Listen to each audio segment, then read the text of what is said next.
Perhaps we need some outside universal threat to make us recognize this common bound.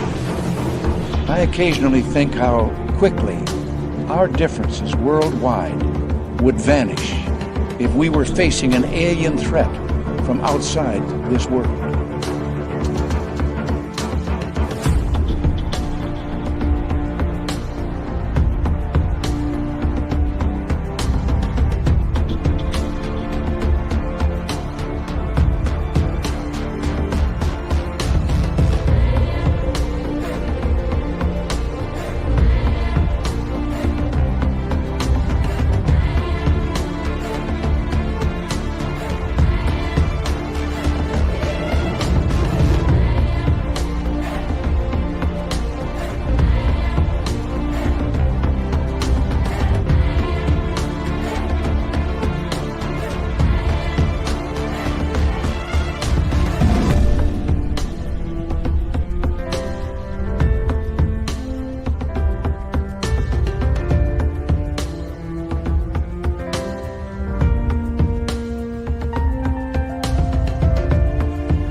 Good evening and welcome to Spaced Out Radio tonight. My name is Dave Scott, and thank you for tuning us in. The audio should be good, so hopefully we'll have a great show tonight with Dennis Carroll here, talking giants and monsters tonight. We're going to have a fun time with him. I got my other shirt on from T-Bone here. Absolutely love this one, too. God, you got good taste, T-Bone. Yes, you do. All right, let us say hello to everyone in the chat room tonight. Eternity Eternal with a gold medal. Tim Mothman and his goatee sharing the bronze. Hippie Deidre with the bronze medal tonight. Trucker Andrew, how you doing? And who else do we have here? Robert Lamoth and Mel WD40 lubing us up for tonight's show, because you can't talk monsters without being lubed up, so it's nice and smooth. We need smooth conversation, so thank you, Mel, for doing your deed. Bar Madison, how are you? T-Bone, my man, thanks for coming on in. And Necessary Dialogue, good to see you, and thank you very much for kicking off this super chat tonight. It's a wonderful way to support what we do on this show on a nightly basis. Mama Catherine, I love you, my dear. I hope you're having a wonderful, wonderful night. We're going to try and make this a great show just for you. Just for you. Eversore, good to see you. As we continue on with our roll call, Kitty Cattywhack, how are you? Radio Wendigo, good to see you. And who is next on our list? It's Gory Tiger. Thank you for joining us tonight. Creepy Pasta, how you doing? Road Flare, thanks for checking in today. Bobbert Gray, nice to see you. Cosmic Joe, thanks for coming on in. As we continue on with our roll call, let's see who is next. Lil Cam is next. Lil Cam will be signing autographs after the show. Line up to the left of the studio if you don't mind. To the left of the studio, but only after his workout. He's working the abs right now. Frankie B, nice to see you. Hi, Sensational Shelley. Thanks for coming on in. As we continue on with our roll call here. Moving on down, little Timmy James. How you doing, buddy? Good to see you. Can't believe our video is over 5,300 views already. That's just amazing to me. Oh, wow. Thank you, guys. Thank you very much. Number 21 in your program, starting at center ice from Stockholm, Sweden. Lars Jansson. Operation Shutdown. How you doing? Good to see you as we continue on with our roll call here. Doug Shelby is here. The Doug Shelby has arrived, which means we can officially start this show in the studio. And Michael Gutierrez. Michael Gutierrez will be signing autographs after the show as well. Line up to the right of the studio, if you don't mind, to the right of the studio. Jay Trueseeker, good to have you back. And Rock and Rory, nice to see you. Hi there, Jaquetta. Race Fan, how you doing? Nina Williams and Kevin Kennedy, thanks for coming on in. Kitty, thank you for that great super chat. We greatly appreciate your love and support, so thank you very, very much. And who is next? Algaray over on Twitch. Giant 50-pound dumbbells. He's doing the curls, 400 of them tonight to warm up for tonight's show. So thank you for getting jacked up for this show. Alien Critter, good to see you. Blick74, good to have you back. It's been a while. Karen in the Woo Train and Paramarv and Skip to Malou, thank you all for coming on in. Undead Jed, Brooke Michelle, thank you for joining us. Hi there, Paul Nicholas. And who is next? Dead Fish. Good to have you here. Jose Sanchez, thank you for joining us. M. Love, welcome to SOR Chat. I'm Hardcore over on X. Good to have you here. Eddie Avila, welcome to SOR Chat. Tartar Sauce, good to see you. Ann Allred, welcome to SOR Chat. And who is next? Rexamillion, good to see you. Let's get the radio side going. Hello and welcome to the radio and podcast side of Spaced Out Radio tonight. My name is Dave Scott. Good to have you with us as we're going to talk cryptids, monsters, and giants with Dr. Dennis Carroll. Here momentarily, we are in roll call on YouTube as we speak to fire up tonight's show as we are saying hello to Paul Demon. Good to see you. And I think we are caught up. Oh, there's Matthew Goodka sneaking on in. And remember, the Super Chat is open. It's a wonderful way to support what we do on this show on a nightly basis. And don't forget, you can shop at our Spaced Out Radio store. Why, Tim? That's right. No ugly swag at our store. Ozzy, how you doing? Good to see you. And horns up. Let's rock.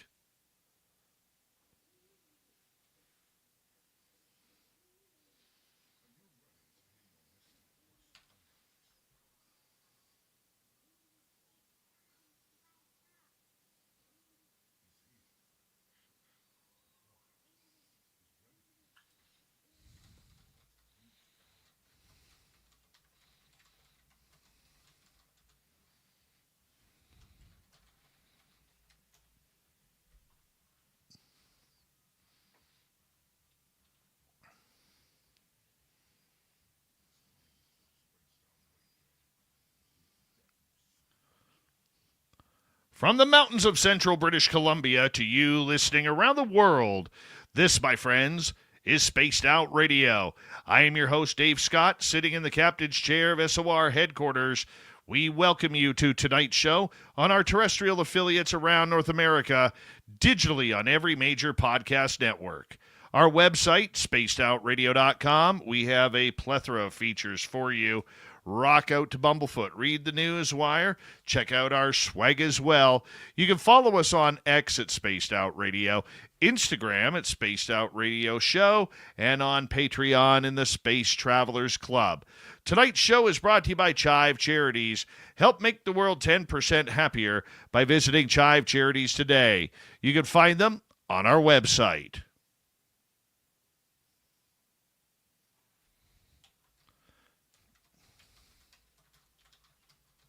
We got a power show for you tonight. Dr. Dennis Carroll is going to join us. We're talking giants, monsters, legends all around the world. It's going to be a great show indeed. Then in hour number 3, let me tell you, it's busy. It's jam-packed.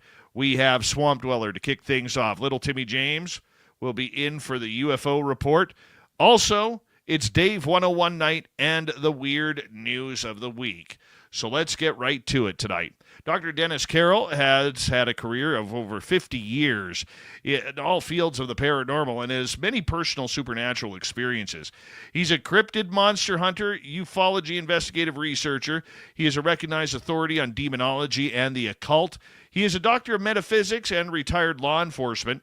He is a internationally known writer and published author and folklorist. He has had many appearances on radio and television programs like this one.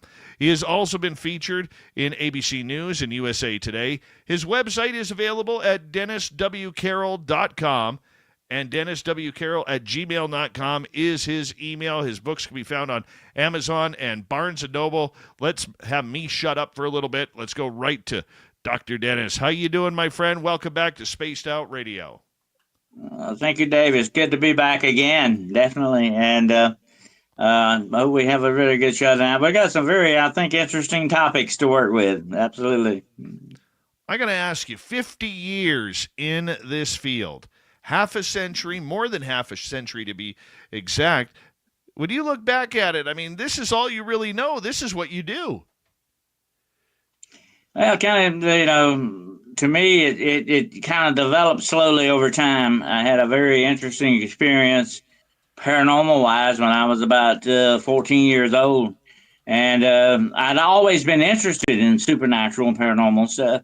But that kind of lit a fire under me to investigate and understand more this unseen side of the universe that we have around us, the spiritual aspects of these things, the seen and the unseen, and how it interacts together, which led me into metaphysics and demonology and some other stuff along those lines. But always have been interested in cryptozoology as well. As a matter of fact, when I was 15 years old, the very first investigative case I did was a werewolf sighting, actually.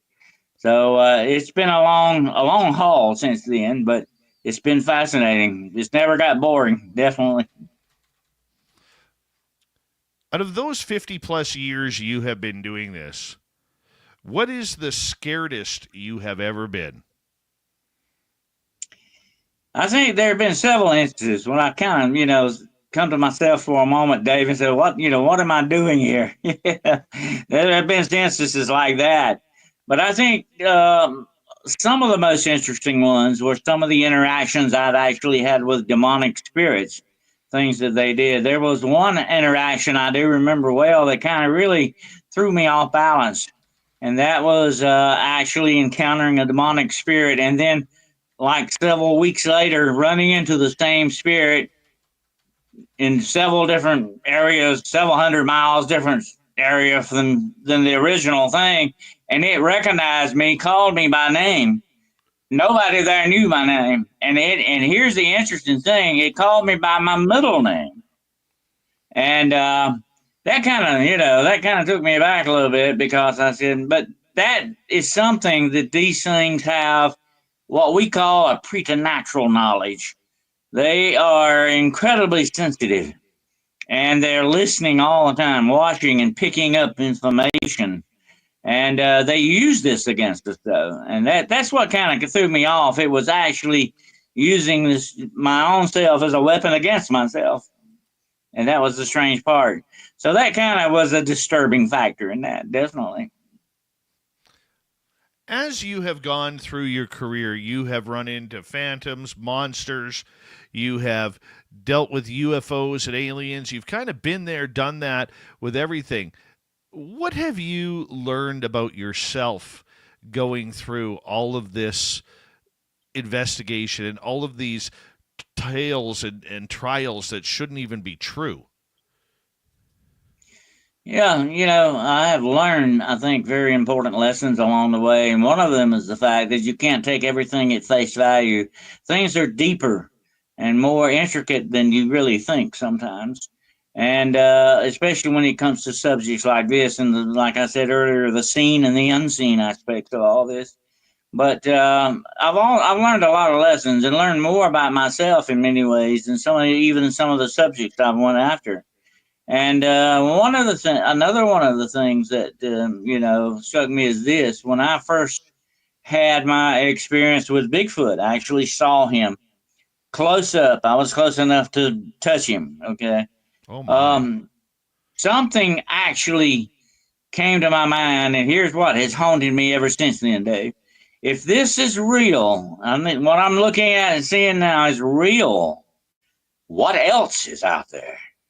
And that's what's driven me all these years, to find out what else truly is out there. And there's a lot more to it than people truly realize. Have you figured out what it is? What's that? You talking about the Bigfoot itself, or? Well, you said there's a lot out there, more than what people really realize. Oh. I'm curious what that Yeah, means. I've had different types of paranormal, supernatural entities. I have run into aspects of dark witchcraft. I know without a doubt that vampires are real. I have actually hunted vampires. I have actually hunted werewolves. I've said, I'm going to put on the back of my book, the next book I got coming out. When you're a kid, you think that monsters are real, and then you grow up to find out that they really are. And this is the interesting thing, that the more I find out's out there, the more I want to look for whatever else may be out there as well. Dennis, as you have rolled through this, you have dealt with so many different paranormal, supernatural events. What do you prefer? Do you prefer the UFOs? Do you prefer the monsters or the paranormal with the ghosts? Well, when I first started out, and I kind of went the very beginning into demonology a little bit and studying and understanding it, because my first experience as a child, I actually saw demonic spirits, and I wanted to find out more about that, what I was seeing, and understand what that was. But then it was almost as if the whole thing opened up to me, and I determined at the very beginning, I don't just want one little piece of this pie. I want the whole pie. Every bit of it was fascinating. And here's the weirdest thing, Dave, that I found out in my career. And I had somebody ask me about this the other day. What's the big thing that you have really found out about all this? And I say, here's one thing you can think about. All of this, in some weird way, is really connected. How do you think it's connected? I think it's connected in the very fact that has a spiritual side to it, or what I would call a spiritual side. It has a side that is, if you want to call it interdimensional or whatever, it is another side of it that is beyond what we realize as reality. And that's the interesting part of it. And all of these things sort of have that faint connection in that way, because they are able in many aspects to change reality, or come into our reality and out of it as well. So I think this is another big connection. There are many other little small connections, but that's one of the main ones, definitely, that interests me. See, I started off this whole thing wanting to learn about ghosts and try and communicate with spirits, and then the UFOs came in. But I have fallen in love with trying to establish connections with cryptids. Now, I also believe you, and I 100% agree, 1000% agree, that everything is connected. The UFOs are connected to the ghosts, who are connected to the cryptids, who are connected to psychic ability, and so on and so forth. You know, for me, as kind of a rookie investigator, because I'm more of an enthusiast than an investigator, what do you tell people about going on investigations and looking for these creatures themselves? Well, here's the way I kind of look at it. When I first am having a background in law enforcement, you go to the professionals and learn the investigative techniques that you need to know. A lot of times, especially when it came to what I call spiritual research, or some people call it ghost hunting. I like to call it spiritual research. That sounds better. Ghost hunting's been done to death a little bit, but I looked at it when I would walk in on that kind of a situation. I would take it as if it were a crime scene to a certain degree. And that's the way you kind of have to investigate some of this stuff that way. And also, you got to learn how to interview people, get the really true information you need out of them. Sometimes people are not very forthcoming with you, Dave. They kind of hold stuff back, and you got to learn as much as possible what the situation is. So it's very important that you do that. There are a lot of people out there, and it kind of irks me a little bit. They read a couple of books and they suddenly think they're, experts. I call them armchair researchers. The real researchers are the investigative researchers. They go deep into these things, and it becomes part of their life. The rabbit holes are what they live in, that we talk about. And also, they're on the ground, boots on the ground, investigative field research. Here's the thing about it. I can read and study all the books I want, but until I go out in the field and actually experience some of this stuff, like spiritual warfare, or whatever the situation may be, that's not going to teach me what experience can teach me. And experience, my friend, is the best teacher of all. Very true. But you know what? A lot of people, I don't think, fully comprehend what it's like to walk into a forest in the middle of nowhere, miles upon miles from town or a city. Like our investigative places, one is about 15 miles from town and the other one's about 30 miles from town.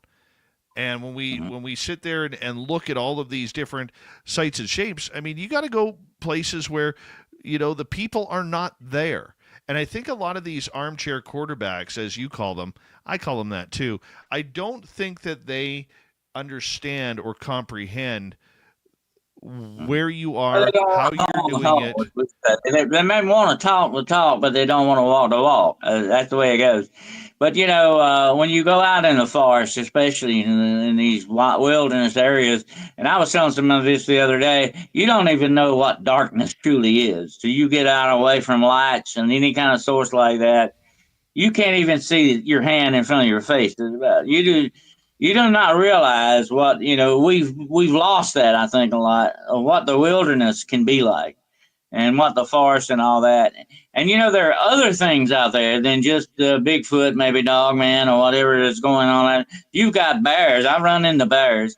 You've got mountain lions. You've got wolves. You got other things out there that you're dealing with too. And also the number one thing, and I never go out there unarmed. Okay, that's my law enforcement part of me. But I also worry about the human factor that you may walk upon out there too. I mean, you may encounter that as well. So it's a very dangerous situation, and you don't go into a situation like that, Dave, unarmed either physically or mentally. You've got to be very careful and be sharp as the sharpest knife in the drawer can be when you run into this kind of thing or go into these situations and environments, because you never know what you're going to encounter. And that's the number one thing about the paranormal, supernatural, cryptids, and all this stuff. You've got to always expect the unexpected. So when you sit there and go and investigate, say, a giant or a monster like Bigfoot or Dogman, how do you know you're in their territory? There are many signs. If you're careful, you can read the forest. You can read where you're at, whatever your environment is. I was taught this in law enforcement. You observe everything. Okay, you have to take in everything. And I was telling somebody this the other day. We look many times, but we don't really see, and we listen a lot, but we don't really hear what's there. And we've got to sort of attune our consciousness to it and take in everything around us.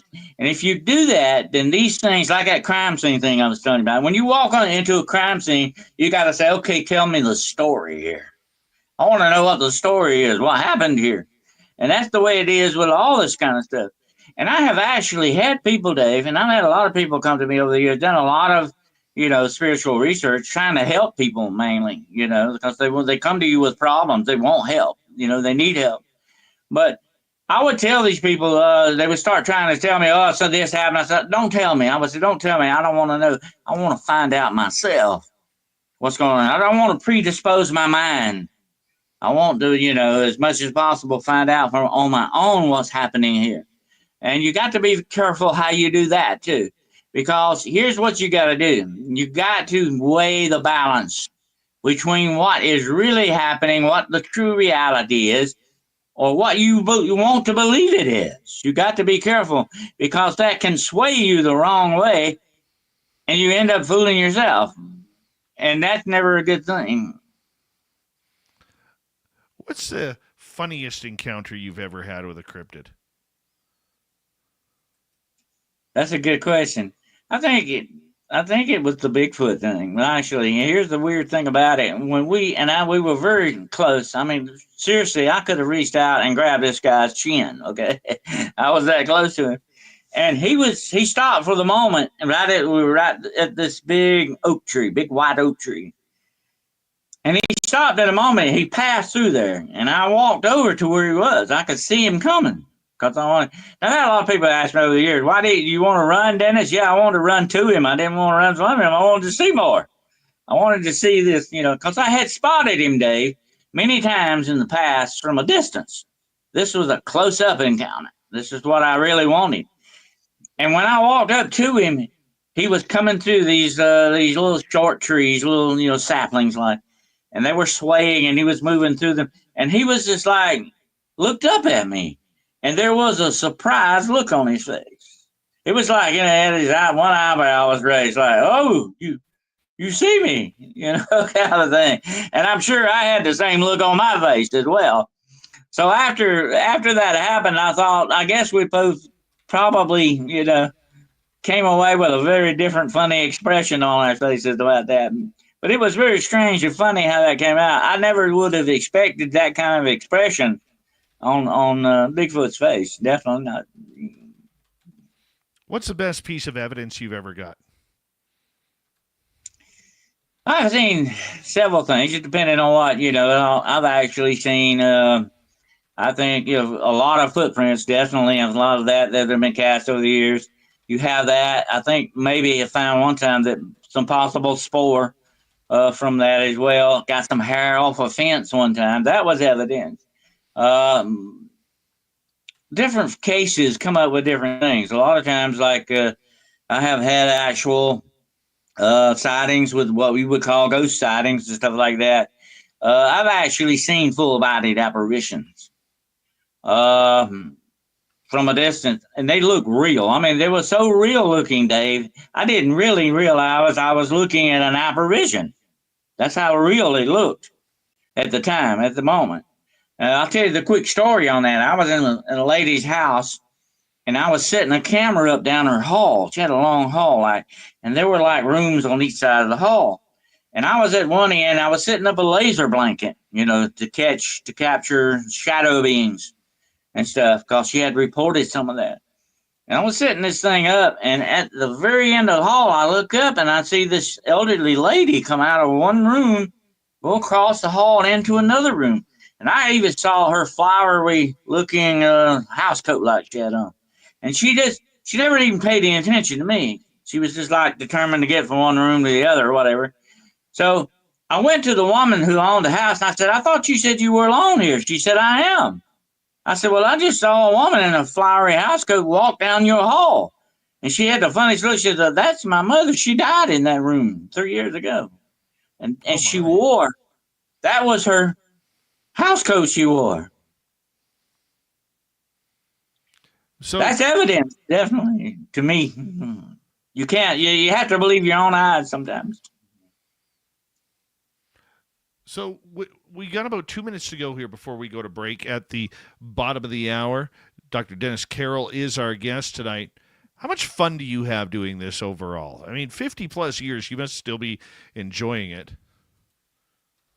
I think I get a lot of satisfaction, definitely from helping people, Dave. I have helped a lot of people over the years, and to me, that's a good satisfactory thing, because a lot of these people that go out to do investigations and stuff, whether it be cryptids or whatever, they're like social clubs. They're in it for the fun, the scares. They say, oh, we got scared last night and we had fun, or we drank a lot of beer while we were there and all that stuff.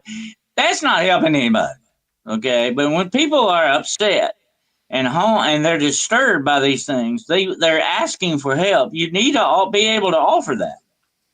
And if you're not going to do that, what are you really here for, and what are you in for? If you can't help people and all, to me, it just becomes redundant.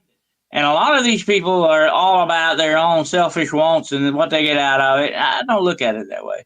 And to me, that is the satisfactory part that I know. And I've had so many people over the years come up to me, thank God you're here. They were so upset, And when you run into that kind of situation, that's the one thing you want to have in your mind. What can I do for this person? Isn't that the truth? Isn't that the truth? I mean, and yet there are still people out there who don't believe that these are walking around, that this is actually happening. Oh, yeah. That's the interesting thing about it, too. And like I said, the evidence of your own eyes, you can believe. You got to remember your own personal belief can't outweigh what you find out, whether it be whatever evidence you accumulate and all that. You and I, Dave, could have our picture taken tomorrow with the Loch Ness Monster, and nobody's going to believe it, okay? But you and I will know what the reality is, and that's what we'll take away from it. So that should be our main goal, what we take away from it, not trying to convince somebody else of something they may not really believe. On that note, I'm going to get you to hold on right there, because we are going to go to break here at the bottom of the hour. Dr. Dennis Carroll is our guest tonight on Spaced Out Radio. And when we return, we are going to have some fun, because we're getting into giants, monsters, Sasquatch, so much more on the Mighty SOR. This is going to be fun. Giants next, everybody. Stay tuned.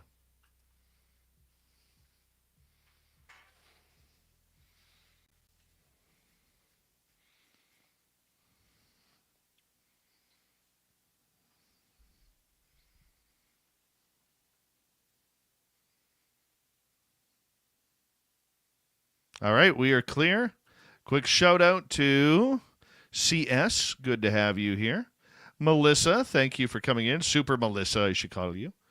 And the gorgeous and talented Cryptid Huntress. How are you, beautiful? Oob to Jones, Maine. You're beautiful, too. Tyler 420, how you doing? Good to see you. And Whoopoo, thanks for coming on in. Paramarv, great work on the trolls. And I just have zero tolerance. I love how they claim censorship. Censorship. No, it's not. Nothing to do with censorship and freedom of speech. Number one, this is a Daveocracy. It's not a democracy. It's a Daveocracy. And I don't ask. I command respect for our guests who take time out to hang out with you guys. The audience really gets that. They really do. Right? They do. My audience gets that. Why do they get that? It's because they know that they've never stood in the guest's shoes. And we're here to entertain. We're here to entertain. Huntress, I wish I could meet you in Florida next week. Awakening with Annie, welcome to SOR Chat.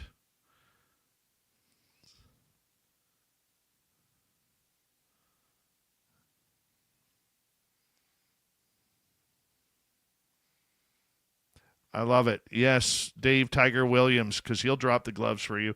No douchebaggery. That's right. No douchebaggery. I love it. Gizmo, how you doing?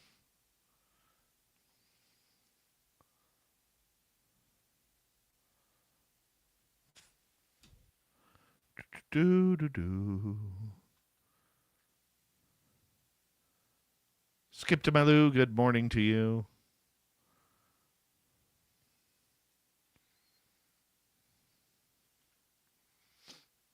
Having fun, Dennis? Oh, yes. Definitely. That's just my favorite subject. Giants I'm just going to open the window here because it's getting a little warm in here. Everybody, I do know that the music isn't playing through tonight. I had to get my microphone back set up last night after it was sounded like I was in the bathroom. Okay, so bear with me on that for tonight. And if anybody else comes in and said, "Hey, Dave, where's the music?" Just let them know. I already know. Okay, I already know. I will. I can't change it during the show because everything is kind of locked in. But I will try and get it better for tomorrow because I think I know what the issue is. Blue Cruz, how you doing? Good to see you. I'm just going to open the window here.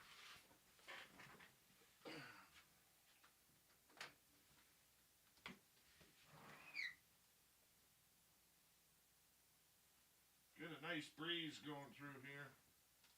There we go.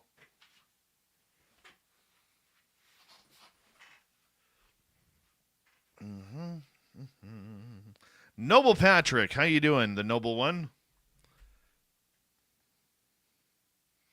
David Norenberg, good to see you. CS, thank you very much.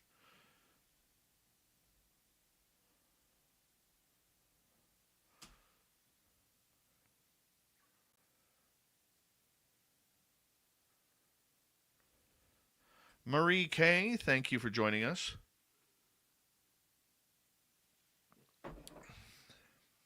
I brought down a glass of water to be in the studio tonight and realized that I had 2 other glasses sitting on my desk. I don't know why I did that, but I did. Flat 6, how you doing, brother? Dave's in a good mood today. He's in a good mood. Walter Kolchubinski. Good to see you.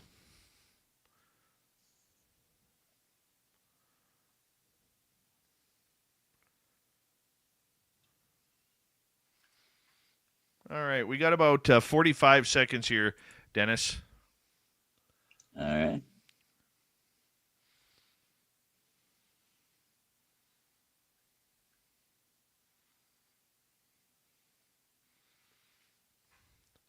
This is T-Bone dressing me tonight, to be honest with you.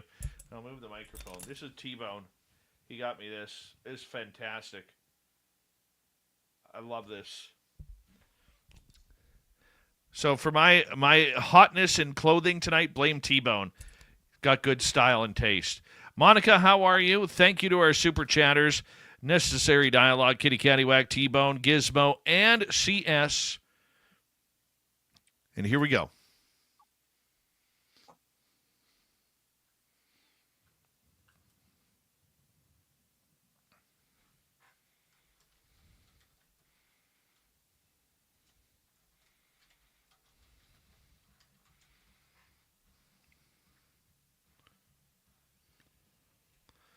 Here comes the second half hour of Spaced Out Radio. Good to have you with us.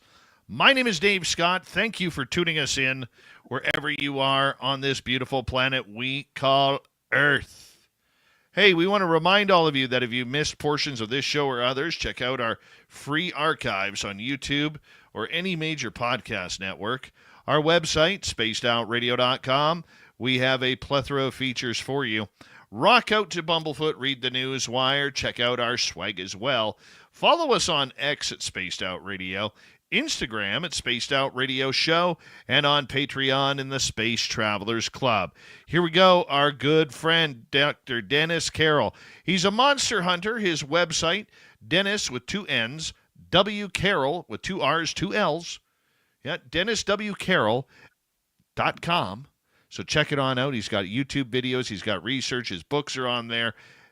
Big write-up about how awesome this guy is. Dennis, welcome back. Good to be back. Yes, sir. We have All right, let's get into these giants. Tonight. Yeah. Let's get into these giants tonight, my friend. Mm-hmm. Well, you know, when I first started out in the paranormal years ago, Dave, I made a list. Okay. I had a list. I call it the usual suspect list.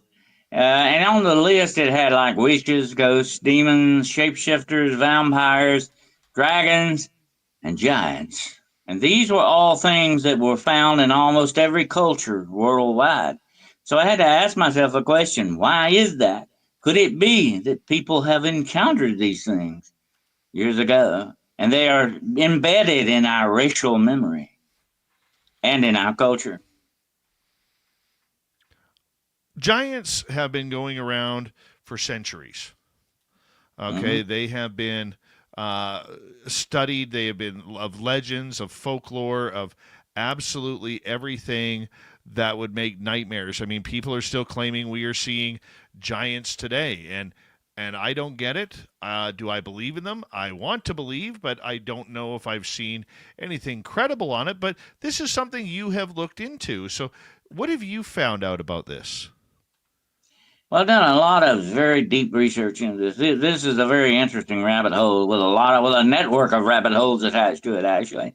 The interesting thing about it, we go back to a lot of the ancient writings, especially like the Bible and some other ones like that. They tell us a little bit more about the giant thing. I like to call it the giant thing. And what it is, I think it is something that has come down through centuries, perhaps in genetic tampering. I'm going to talk about that in a minute. But anyway, the interesting thing about giants, and like I said, you know, they're found worldwide in so many different cultures. And we'll take just our own culture. We're all familiar with the story of Jack and the Beanstalk. You know, the giant was, fee, fi, fo, fum. I smell the blood of an Englishman. Be alive or be dead, I'll grind his bones to make my bread. Giants were cannibals, and that's why a lot of people did not like these guys. They were mean. They were ugly monster brutes who would eat you, definitely. And you hear a lot about this. Matter of fact, I was telling somebody the other day, Dave, a lot of people don't know this, but Goliath, you remember the story of David and Goliath? Goliath had 5 older brothers, giant brothers. And they sought revenge on King David, by the way. And King David's men had to wipe them out. The Bible is full of giants. I mean, there's a big return of them, definitely in there. And you find them also in other accounts in different places, like in England, Ireland, different places like that. And over here in the New World, you have, the Native American legends, like the Lovelock Giants, the Lovelock Cave Giants you hear about. We've recently talked about, a lot about the Kandahar Giant incident. Here's an interesting thing, a connection, and what makes me believe there's a genetic thing going on here. And it's this. They're always described as having red hair, double rows of teeth, extra digits, and they're very monstrous and, of course, cannibalistic. Every time you hear about these, no matter what culture, this keeps coming up. So I have to say, this is what their identity print is.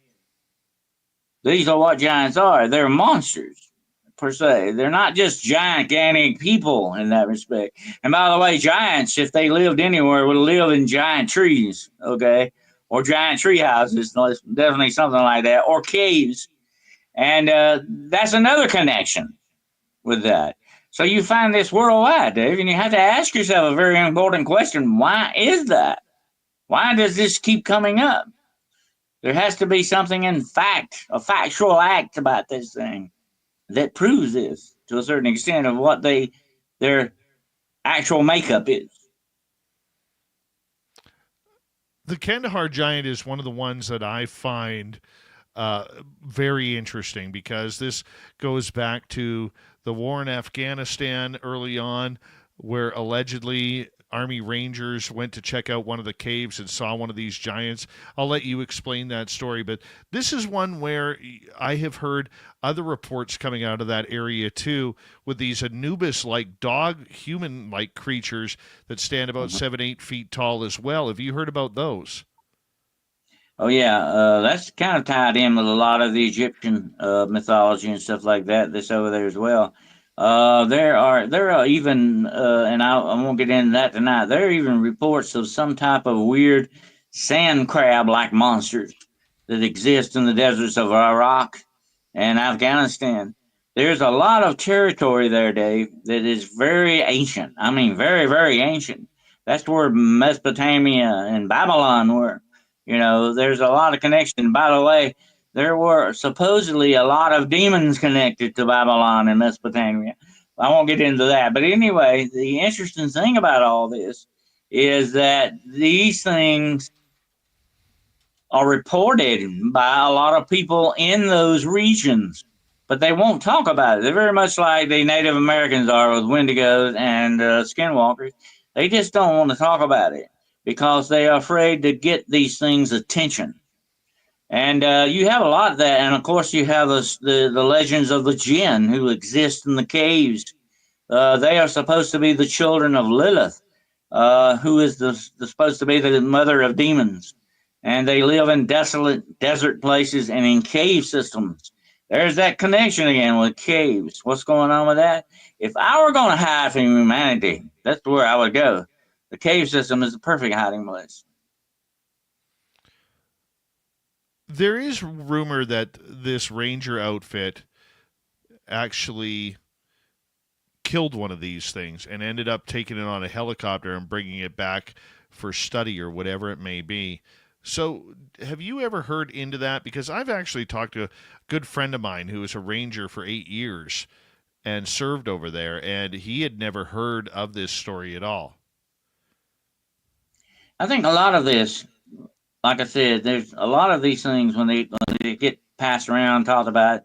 There is a legend of a patina of legend that comes around, and it's sort of like the fat of legend. You got to cut through that to get to the bone of the truth, whatever that is. That's what you do as an investigative researcher, to try to find out exactly what the truth. My favorite quote in all the world, my favorite absolute quote is this: "Every myth and legend known to mankind is not without its authentic foundation." Herbert Spencer said that, and that is very true.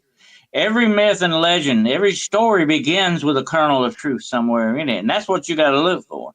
But I have actually looked deep into the Kandahar thing, And there have been some discrepancies in it, definite discrepancies. Like they couldn't agree on what type of helicopter supposedly flew the giant out. And there were some other discrepancies as well.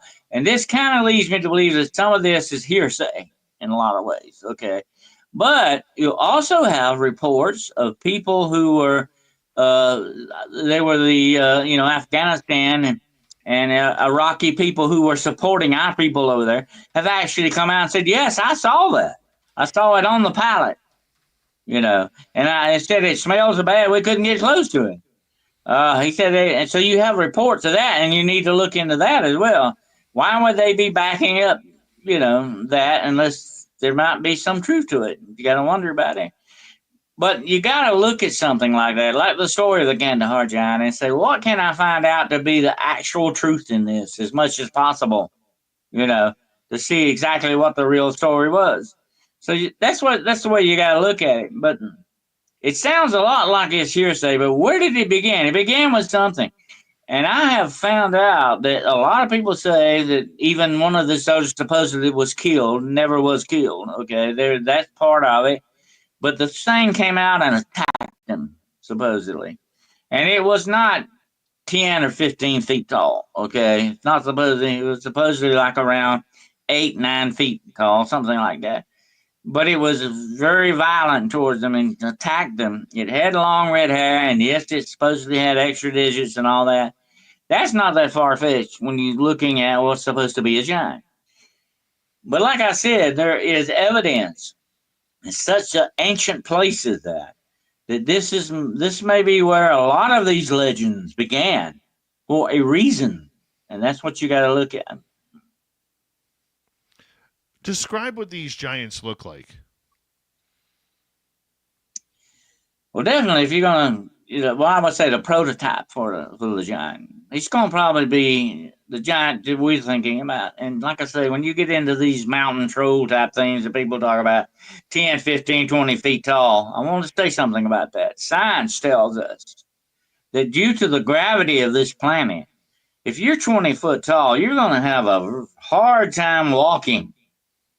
Gravity is going to be pushing down on you at the surface amount, okay, on that. I'm not going to get into the scientific explanation for it, but you're not going to be very active. People could take you down real quick and easy, so you're not going to be that much of a threat to people if you're 20 foot tall, okay? So the real regular giants probably were no more than 12 foot, probably. Now, let me give you an example of what 12 foot. Most telephone poles that you see are 15 feet. So a 12-foot giant could walk up to a telephone pole and put his hand on top of it very easily. That's the kind of giant we're talking about. If you get beyond that, gravity would work on to the extent where they would be so incredibly, they would make a sloth look like a jackrabbit. Okay. That's how they would be moving in the gravity of this earth. So we got to say science has to back us up a little bit on some of this stuff, okay? And here's the bad thing about that, Dave, and I run into this a lot. People, when it comes to the paranormal, supernatural, and this kind of talk about these things, they tend to throw science out the window sometimes when they shouldn't do that, because science, although science can be people with blinders on, they only see what they want to see, that's not real science either. True science that you use to investigate with is very important, and you need to see the precepts of what it's saying about that. And that's part of what this is all about. So if you're going to look at a regular prototype for a giant, he's going to have red hair. He's going to be cannibalistic. He may have a double row of teeth. He may have 6 fingers, 6 toes. And he's going to be around anywhere from 8 to 10, 12 feet tall. That's probably what. I think King Og mentioned in the Bible was around 12 foot. I think his bed was like 15. He had to have a special bed made of iron to hold him, and it was around 15 feet long. That is massive. I mean, you're looking at probably a creature, if it's 12 to 15 feet high, in excess of 1,000, 1,500 pounds. Mm-hmm. Oh, yeah. You're an incredible amount, and there's a lot of of gravity pushing down on you, just like they, and you can back me up on this, because the older you get, the more gravity pushes down on you. That's just the way it works on you. Let me put it this way. As a young man, you can be around 6'6", but by the time you get 80, you're going to be slightly over at 6 foot. That's just what it's going to do. It's going to push you down. It's going to wear you down to that extent. And we got to understand that these outside forces would work on something like that. So you're not going to see a giant, 20 foot tall, come running at you with a spear and do any kind of damage. He's not going to be able to do that. You look at the story of Goliath. His spear was, I think, like 100 pounds, and his shield was more than that. He was big enough to do that, okay, and to use it effectively. That's the main thing. It's one thing to put on a good show. It's another thing to back it up, okay? But if you look at these historical records on that, matter of fact, I saw just the other day, archaeologists in the Holy Land, some part of the Holy Land, I think this is Jordan, actually found spearheads that were like almost 3 feet long. A normal human man could not hold that spear up with a 3-foot spearhead on it, made out of metal. And one archaeologist was arguing, it was, decorative. It was never meant to be used. But those spearheads, Dave, were bent and had been used. They were used in battle. What could carry around a 3-foot spearhead? The spear the shaft that would have fit that would have been at least 12 foot long. A normal man would not use something like that. Therefore, what you're looking at would have to have been the weapon of a giant. So the idea that these things are out there, where are they hiding? How come we don't see them all the time? But like I said, I think the cave systems are a definite connection with that. A lot of things I think are hiding below our feet. I think there's another world there below us that we really don't even truly realize is there in many ways. There are even the Bigfoot, Sasquatch sightings, some Dogman sightings. A lot of these cryptids are connected with cave systems in many instances. So you got to look at that as well. Like I said, that's the perfect place. That's where I'd go hide. If I were going to hide from somebody, that's exactly where I go. Even trolls supposedly hide in caves. You have a lot of that. And here's the thing you got to look at when it comes to stuff like that. And let's talk about that for a minute. Where did giants actually come from? Okay? Here's what thing I like to look. When I investigate something, I like to go to its origin. I like to go to its beginning. If you go to the beginning, then that will help you understand what lies beyond that, up until the point where you're at. And you got to look at what started the giants. Now, you look at a lot of historical record, it tells you that perhaps there was some kind of genetic manipulation going on this planet at one time. And I think a lot of cryptids may be the result of this as well. We're talking about hybridization of human beings and animals. That does not usually happen in nature unless it's manipulated to some degree. You're looking at this, and of course, a lot of ancient records like the Book of Enoch and all that talk about the fallen angels who intermarried with human women. And supposedly they had this race of giants, the Nephilim. This was genetic manipulation on their part. They set out to do this for a purpose. I won't get into that now, but that's what a lot of people believe. And we still have that genetic thing going on to this day. I've had a lot of people ask me a question. I don't know if you ever thought about this. We're all familiar with the story of Noah's Ark and all that. And there were giants before the Ark, and there were giants after the Ark. And I've had a lot of people ask me over there, how is that, Dennis? They should have all been wiped out. They should not have been any giants. But I believe one of Noah's wives carried the genetic code that brought them back and repopulated a little bit of there. Not like they may have been once in the beginning, but they were coming back again and are still with us in that fact, which is why there may be still remnants of the giant race still out there. Well, there have been skeletons that have been found that seem to be enlarged of larger human beings. Do you think these giants are of human descent, or do you think they come from elsewhere? Like I said, I think it's manipulation on that part. They may be partly human and partly something else altogether. And I think a lot of cryptids may be this way too. I think not all of them. I'm not painting all this with a broad brush, but I think some of them, that may be the origin of some of this stuff, like mermaids and etc. They're mentioned in the Book of Enoch, by the way. It's very interesting to look at, and this would cover the true explanation for a lot of this, if you look at it that way. Let's just say these fallen angels are what you would say the original aliens. Okay, they don't belong here. You and I, Dave, belong here. We are citizens. We are sons of Earth. Okay, we belong here. We were born here. We come from the Earth. These guys did not. They are the true aliens, and I'm not talking about bug-eyed aliens from Centauri or wherever. They probably don't let that.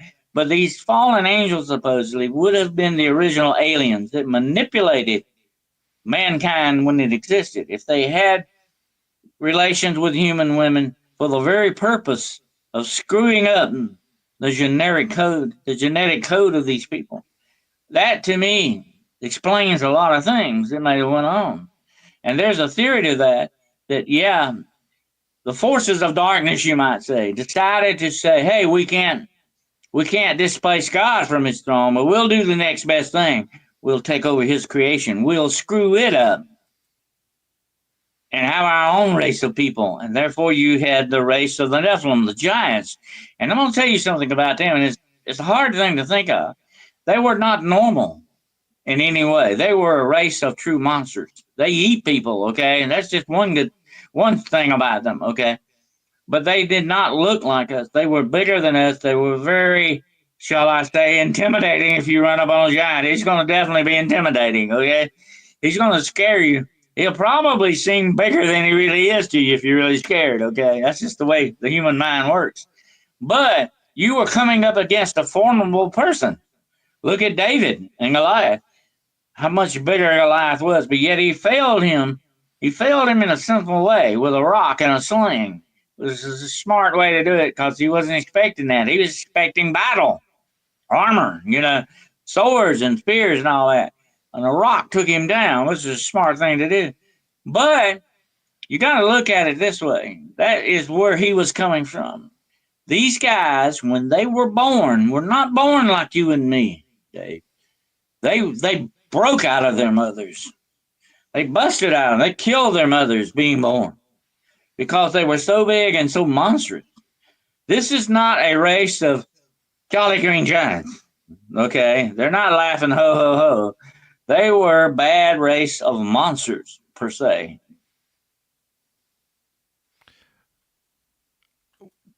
A lot of these monster sightings are from more of a biblical time. Outside of the Kandahar giants, where have these these giants been seen? Oh, yeah. It's interesting to note, and I'll note this here for everybody listening tonight. The word dinosaur was invented in 1850. Guess what they called them before that? Dragons. That's another mythological cryptid. Or is it a myth?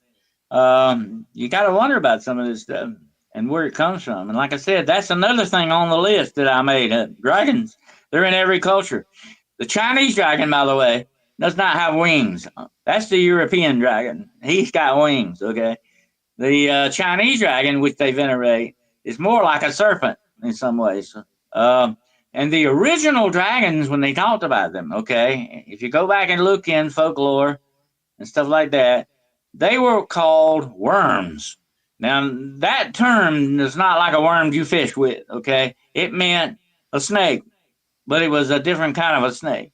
And if you look at a lot of these stories, Dave, and here's the fascinating thing, you do a show on this one night, of giant snakes that are out there that can actually be big enough to eat people alive.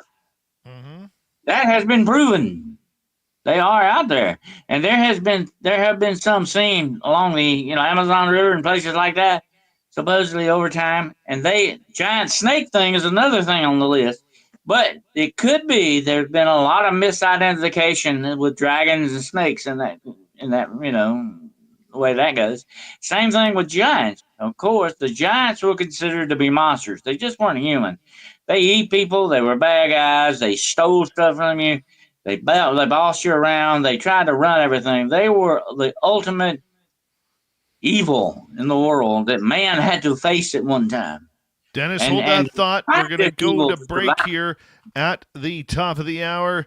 Dennis Carroll is here, author, researcher. You can find his books on Amazon or Barnes & Noble. We will be right back.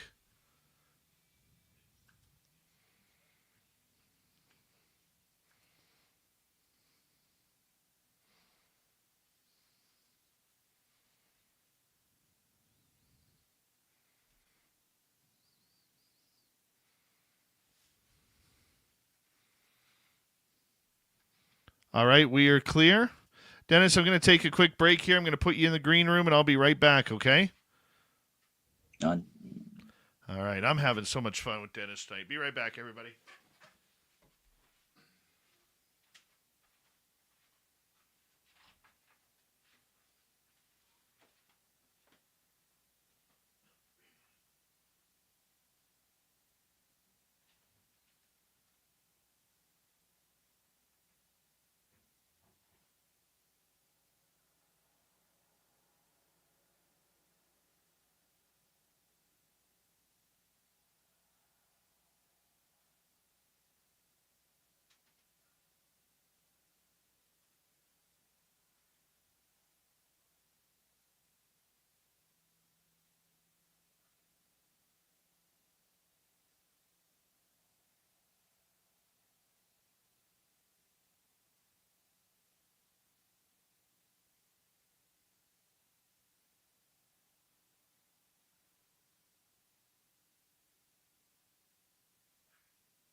Anybody else hear the damn corgis barking again?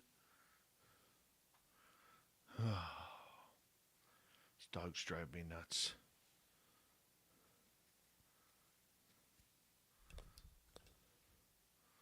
All right, let's bring Dennis back in. How you doing, buddy? Paulie Roderman, how you doing?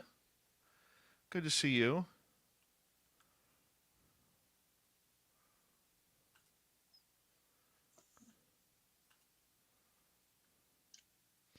Hi, Joe's mom. We love you.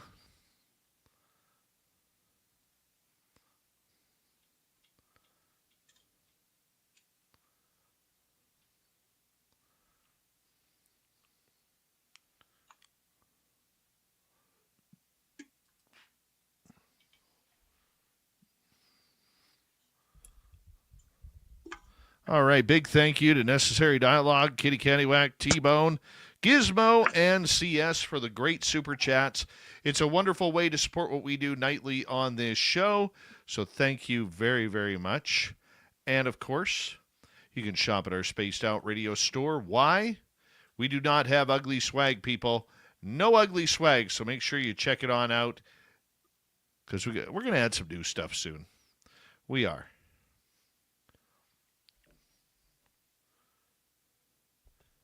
We got about 10 seconds. Oh,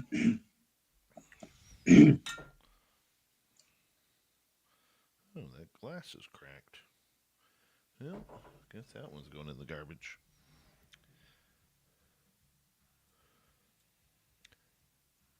Here we go with hour number 2 of Spaced Out Radio tonight. My name is Dave Scott. Thank you very much for tuning us in wherever you are on this beautiful planet we call Earth. Hey, we want to say hello to everyone tuning us in on our terrestrial affiliates around North America, digitally on every major podcast network. Our website, spacedoutradio.com, we have a plethora of features for you. Rock out to Bumblefoot, read the Newswire, check out our swag as well. Follow us on X at Spaced Out Radio, Instagram at Spaced Out Radio Show, and on Patreon in the Space Travelers Club. The Desert Clam has set the password for tonight in the SOR Space Travelers Club. What do you got for us tonight, Clam? Let's see here. Where are we? All of a sudden, I don't have a password. How weird is that? How weird is that? Oh, there it is. I don't know how to pronounce. Ichthylophile. Ichthylophile is your password. Use it wisely, space travelers. As the Clam sets the password each and every night, right here on Spaced Out Radio. Ichthylophile. I don't know what that is, but it's a good one. All right, let's get back to our guest. He's an author. He's a researcher. He's an experiencer. He is someone who chases down monsters for a living, and we love him around here. Dr. Dennis Carroll. You can find all of his books on Amazon or Barnes & Noble or his website, DennisWCarroll.com. That's Dennis with 2 N's, Carroll with 2 R's, 2 L's. Dennis, welcome back. I put the W in there, Dave. It's my middle initial. There's another Dennis Carroll. He plays football, and I don't play football. Well, you're somebody who investigates the weird and strange each and every day. How many cases a day do you get contacted by people? I get I run sort of a paranormal consultation service, and I get a lot of contacts with that. People who have paranormal problems, demonological problems. I've been contacted by people from all over the world. I've had cases in India, Rio. The list goes on, and try to help people with their problems in a lot of ways. I never charge for it. It's something I just feel like I need to give back, to my career and to try to help as many people as possible. But I do get contacted a good bit, and sometimes they just want to tell me something, an experience they've had or whatever. I think, psychologically speaking, I think it helps people sometimes to get their stories out. And they always say something very interesting, Dave. They say, now, you're going to think I'm crazy. And I'm going to say, no. I am the last person on this planet that will think you're crazy. Yeah. What kind of problems do you help people with? Mainly, they have a lot of questions about demonology or something that's bothering them. I had to, just to give you a quick illustration, I had a lady who contacted me because her neighbor, who was a voodoo mamaloa, supposedly tried to poison her dogs. That she had, I think, had two Dobermans or something in her fence. And that this lady, she was very nice to this lady when she first moved in, but the lady did not like her. And she tried to poison the dogs and like threw a voodoo fetish over the fence and all that. So she contacted me wanting to know what to do and all that. And I told her the basic stuff that she could do to protect herself, and to definitely keep an eye on her dogs, because a lot of this witchcraft, dark witchcraft, and black magic is tied into the precipitous use of poisons and very bad plants. So you have to be very careful in certain instances like that. So I gave her a lot of pointers and tips, and I think it finally resolved itself. Her neighbor, thank goodness, finally, I think, moved away. And so that was good. That was good news in that fact. But I've had that happen several times. It's a kind of an interesting day that, you never know who or what is going to move into your neighborhood sometimes. I love it. I love it. The one thing about monsters that intrigues me is how they are just everywhere. Whether it's Bigfoot, Dogman, little people, gnomes, trolls under bridges, trolls in chat rooms, wherever it may be, they are absolutely everywhere. Is there a place that you have noticed where these seem to congregate? Absolutely. There are theories out there, Dave, that maybe perhaps we are manifesting these things in some ways. And I've had people ask me this question over the years, just recently, too. Why all of a sudden is there such a big increase in this stuff?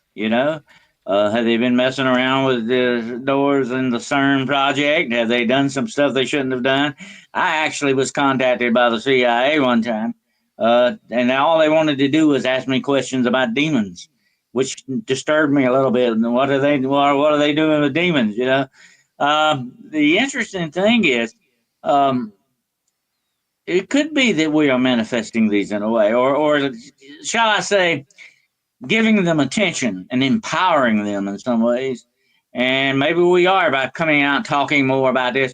What you and I are talking about tonight, back when I started in this over 50 some odd years ago, we would not have thought about it. We would have thought we got locked up for this. We were ready for the funny farm. That's just the attitude it was in. And this is so much more refreshing now that we can get out, bring this out in the open and talk about it and discuss it. Once upon a time, you didn't do that. That was just something you didn't do. And people talked about this. When they did, they talked about it very quietly in hushed tones. They didn't want to get out in public and all that. And there's still a lot of people that feel that way. Well, I'm not going to tell my story because people are going to think I'm crazy, or they're going to think, I'm off my rocker and all that. So they still have that fear a lot of times that people are not going to believe them and all that. And I find that a lot of times, Dave, when I interview people, that pops up a lot. And it keeps people from being very forthcoming with you sometimes. And you got to be careful how you handle that as well.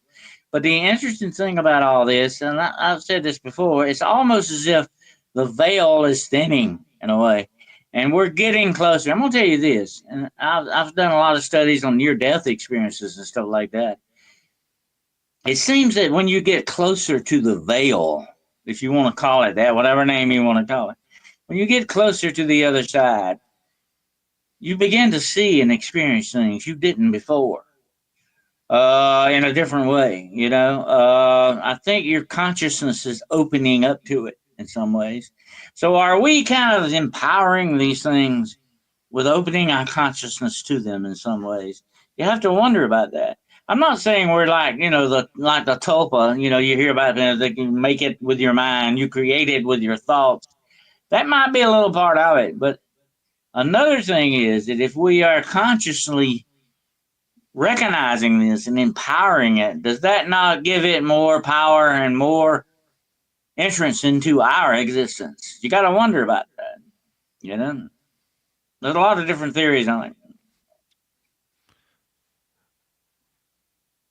What would happen if a Dogman and a Sasquatch ran into each other? I'd love to see. It would be interesting to see, definitely. My money would be on the Sasquatch, I guess. Although I think Dogman would really give him a good round. I think I agree with you. I think Sasquatch takes about. I think I tell people Sasquatch. I think Sasquatch climbs up from onto a tree, slams him to the ground, pins him for the 3 count. It would be interesting, definitely, to see. I would put it this way: it'd be the 5 of the century, absolutely. But you look at monsters. You're going to talk about monsters. I would bet my money on the werewolf if it was a werewolf and not Dogman. Dogman and werewolf are different. I think a lot of times there's some misidentification going on with that. Somebody sees a werewolf, thinks it's Dogman, or vice versa. You're not going to walk up to them and ask them to see an ID card. What are you, Dogman or werewolf? But I'm going to say this about the werewolf, who is basically a creature of supernatural demonic power. It is a psychotic apex killer. It will not only kill you, it will shred you into pieces and then eat you. That's just the way it works. Dogman, on the other hand, who is Dogman 24/7. Werewolf could be your next door neighbor, could be your Sunday school teacher. Dogman, on the other hand, is 24/7 Dogman. He's always Dogman. Most people walk away from an encounter with Dogman. Well, let me say this about the werewolf. We don't have a whole lot of werewolf reports because nobody ever lives to give them. Why do we fear Dogman so much compared to Sasquatch? I'll tell you this is the feeling I got having seen Sasquatch. I think I've seen Dogman too, the distance. The feeling I got is definitely, well, both of these guys, they don't really seem to belong here in a way, but yet Sasquatch does in another strange way. He seems like he is more part of nature. Dogman, on the other hand, is more of what I would call an aberration of nature, something that's an abnormality that should not be there. I can see Sasquatch being a part of nature, more so than Dogman in many ways. Yeah. Is it because Dogman looks like a werewolf that we are more scary or scared about this creature? Well, what I saw in the mountains of North Carolina one night, stand up, and I didn't get a good look at it, okay? I cannot swear 100% that this was a werewolf or Dogman, but I think it was a werewolf, and something happened a few days after that made me think also along those terms. But Dogman doesn't usually wear a piece of a shirt and pants. And what I saw seemed to do that, okay? So that makes me believe it might not have been the original Dogman. It might have been a werewolf type thing. But a few nights after that, I was with 2 of my Cherokee friends, and we were tracking a cryptid through the mountains. And we had never got a clear track line. We were tracking something that was just ahead of us all the time. And what we thought we were tracking was the Wampus cat. I don't know if you're familiar with the Wampus cat. It looks like a giant mountain lion, a monster giant mountain lion with 6 legs, by the way, supposedly. But we never got the tracks on this until almost night. It was getting dark. We come up on some tracks by the side of a creek. And I've done a lot of tracking. I've studied a lot of tracks over the years. You got to have that. It's very important to know your tracks, okay? And I got to looking at this, and I said, yeah, it looks kind of like, a great big dog track, okay? But it didn't still look like a dog track or even a wolf track. It was different in some ways. And the weird thing about it, Dave, is it was doing 4 legs, and then as it got further down the creek, it went to 2 legs. And the Cherokee guys with me, and they were excellent trackers. They were brothers. One was a little bit younger than the other. And they looked at these tracks, and they looked at me, and one of them said something Cherokee, and I said, what did he say? And he said, he said he's leaving. We didn't sign on to track a werewolf. So Are they left, and werewolves I had to leave. And I said, "What the heck was that the tracks that we come up on? Was this thing playing with us or what?" But when something starts out on 4 legs and ends up on 2, you gotta look at it more than twice. are werewolves real? Oh, absolutely. I believe without a doubt there are certain degrees in black magic that you can reach, that you can acquire shape-shifting abilities. You can turn into wolves, you could turn into a lion, you could turn into a raven, you can turn into a bat. You can become a vampire. You can do that too. You can do this by acquiring like magic knowledge. Uh, there are different types of werewolf, though, Dave. You know, there is a werewolf that is a cursed wolf, someone that has a cursed bloodline that has this. They're sad. They're very sad in a way because they don't want to be that. But an actual true werewolf wants to become a werewolf. He's a shape shifting witch, is basically what he is. And, you know, I've had a lot of witches over the years get mad at me for saying that, okay? But I'm not trying to malign them, okay? They call themselves witches, okay? It's not me doing it, okay? So anyway, these guys, warlocks and witches, take on this shape-shifting ability. It's part of their thing, and they do horrible, terrible things to get this power, okay? But it is one of the main powers. I did a study on not long ago, did a podcast on it called the 9 Gates of Black Magic.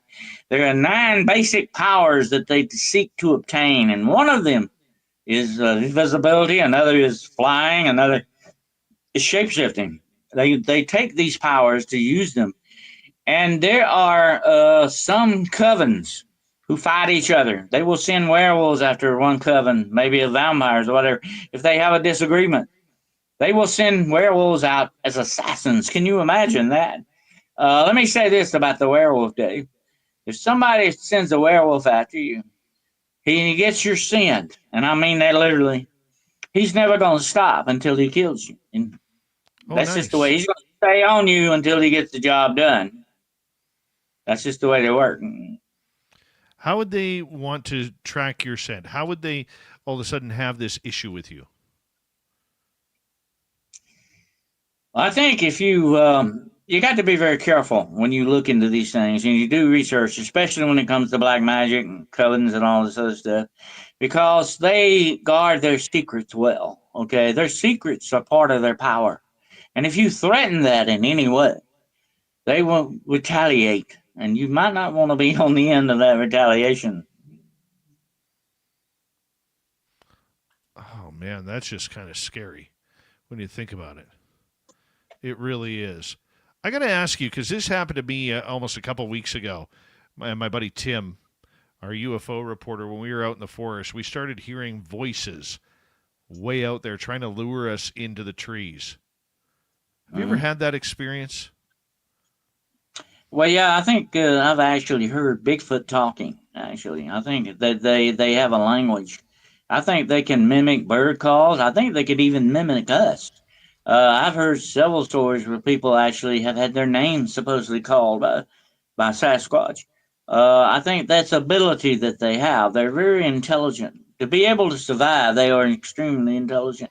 And I think a sign of true intelligence is curiosity, and they are very curious about us in many ways. Um, and and they're very, very super sensitive. If you go out looking for Sasquatch, loaded for bear with a big gun and all that, you're not going to probably find him because he sees what your intention is. And me, like him, I would definitely make myself scarce, okay? Because your intentions are not good towards me. And they know this. They have that sensibility.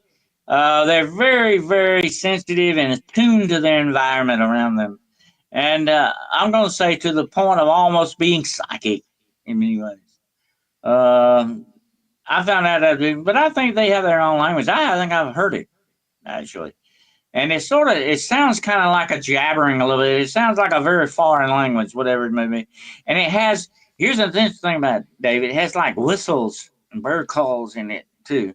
So I think their language is built upon nature itself that's around them. Have you ever had a situation where everything is absolutely stone cold quiet, and then all of the sudden you are Absolutely. surrounded by chipmunks and squirrels that seem to encircle you and just go off for minutes at a time? Absolutely. I've had it happen many times out in the woods. You know that something is watching you too. You get that, hair on the back of the neck feeling. You pay attention to that because that's a sixth sense like. That's a jungle sense that we all have. A lot of people brush it aside. They don't pay attention to it. And it's very, very important that you pay attention to that. And I've had it happen. I remember one instance that was one of the first times I saw Bigfoot from a distance. Okay, one of the very first times I saw him, I was out in the woods and I was just walking. I was like, sitting down resting for a moment, and all of a sudden everything went quiet. No birds, no squirrels, no bees buzzing, nothing. Even the wind died down. Everything was just still and quiet. And I said, "This is freaky. Something's going on here." And about the time I thought that to myself, I could see down through the trees. And luckily it was in the fall. I could see through the trees very good. I seen him step out from behind a tree and walk through another line of trees over there. And as soon as he left, and I was sitting there looking, looking at this, and I was going to immediately go there. And as soon as I got up to walk, all sound came back. Everything else, the squirrels, the bird, and I knew then without doubt he was probably had left the building. You might say. All right, let's get to some audience questions here. Let's start off with Jose, who is asking, when you saw this lady apparition, did she give off any smell or sound like footsteps?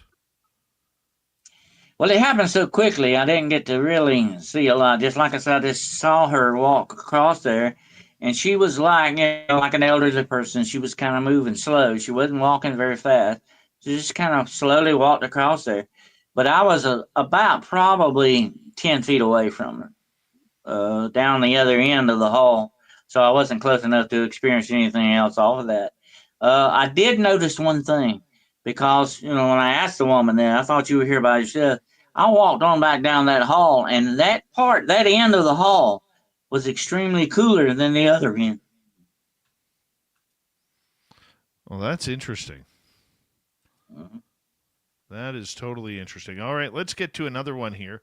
So we got about 2 minutes to go here. T-Bone is asking if you can expand on the Lovelock Cave incident.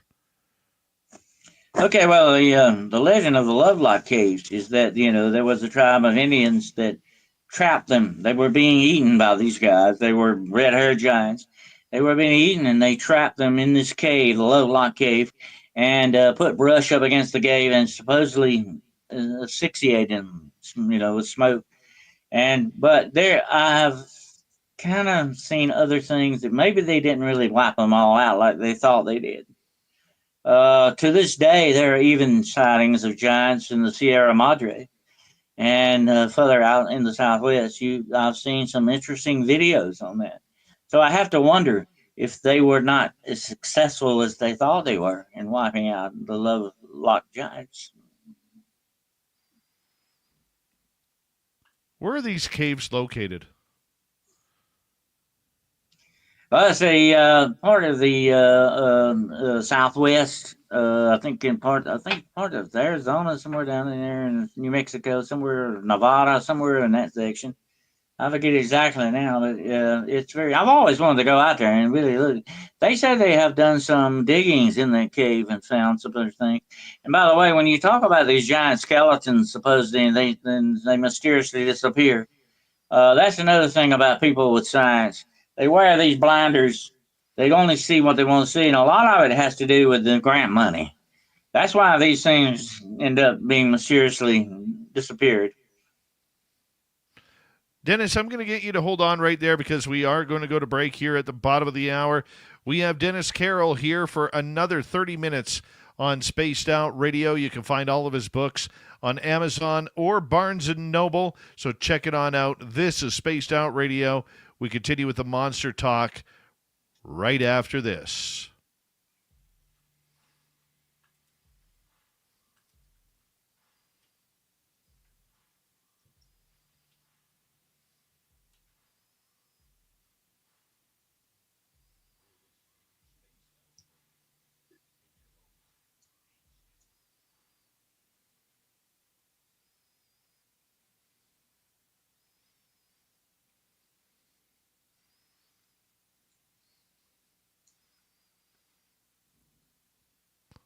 All right, Dennis, we're clear.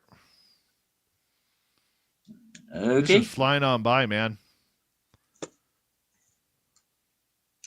It always does when you're having fun. Isn't that the truth? Isn't that the truth? Sylvain, how you doing?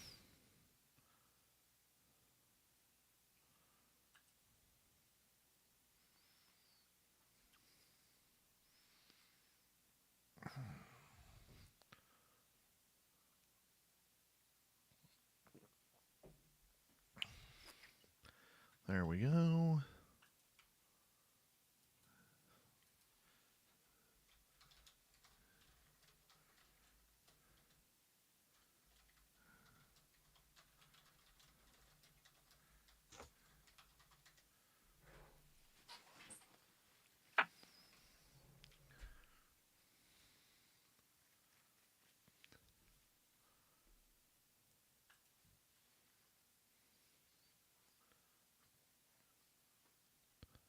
When's the last paranormal investigation you went on?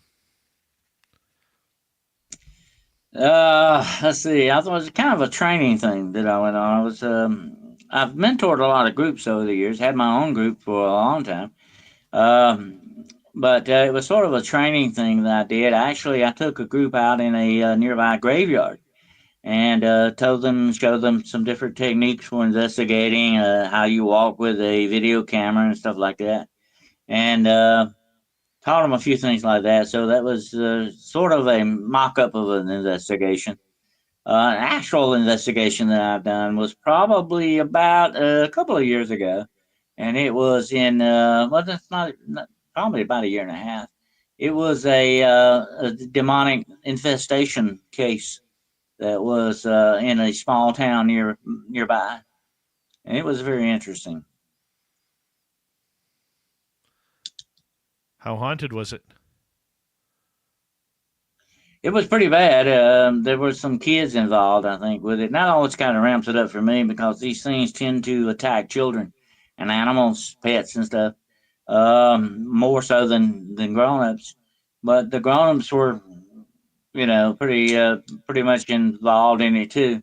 So it was interesting. There, it had not escalated to the point of violence, scratching, and stuff like that, but it was very close to that. But I did what I had to do, cleanse the area, clear it, and so far, I think that pretty well solved their problem. I never heard any problems after that. So it's kind of a standard routine thing. How do you deal with hitchhikers? Well, you have to be very careful when you go into and out of a case or an incident or even a place that you know may have some bad energy.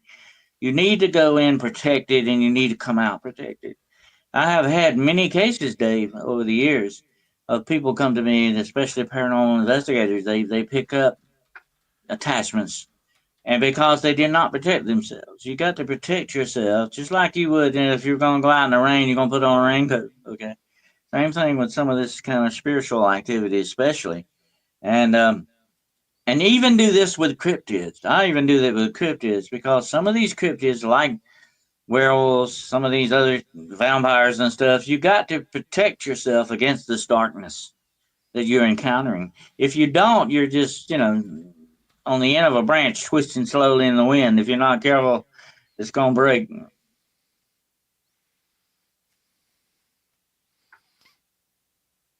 We got about a minute 20.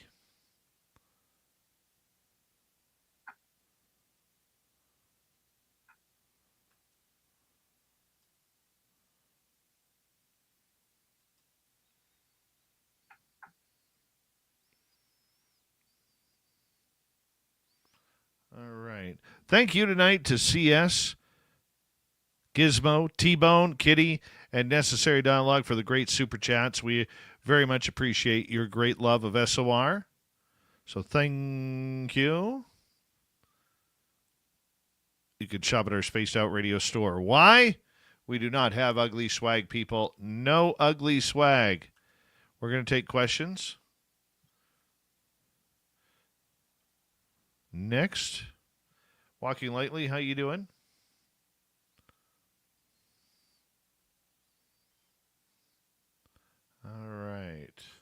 20 seconds, my friend.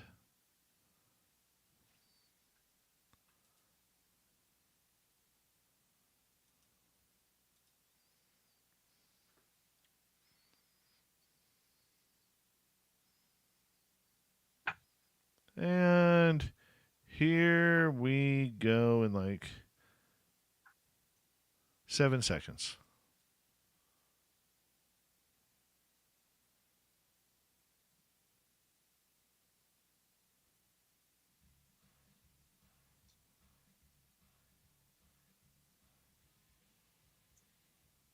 Here we go with the second half of Spaced Out Radio tonight.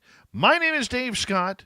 I appreciate you earning your listening ears wherever you are on this beautiful planet we call Earth. Reminder to all of you that if you miss portions of this show or others, you can check out our free archives on YouTube or any major podcast network. Our website, spacedoutradio.com. We have a plethora of features for you. Rock out to Bumblefoot, read the news wire, check out our swag as well. You can follow us on X at Spaced Out Radio, Instagram at Spaced Out Radio Show, and on Patreon in the Space Travelers Club. Dr. Dennis Carroll is here. We're talking monsters all night long. He's got a great website, DennisWCarroll.com. DennisWCarroll.com. You can find his books there or on Amazon or Barnes & Noble. Dennis, thank you for being here tonight. Oh, my pleasure, Dave. It's always fun. All right, let's continue with some audience questions for you. Paramarv is asking, genetically speaking, are the giants just huge humans, or do you believe that they are actually genetically different from the average human? Descendants maybe from fallen angels or Anunnaki? I would think so. You know, the Anunnaki that we talk about were probably fallen angels. A lot of these ancient gods were probably fallen angels masquerading as gods. So they say. The interesting thing about that, though, if you're genetically engineering something to change it, you're going to put as much change into it as possible.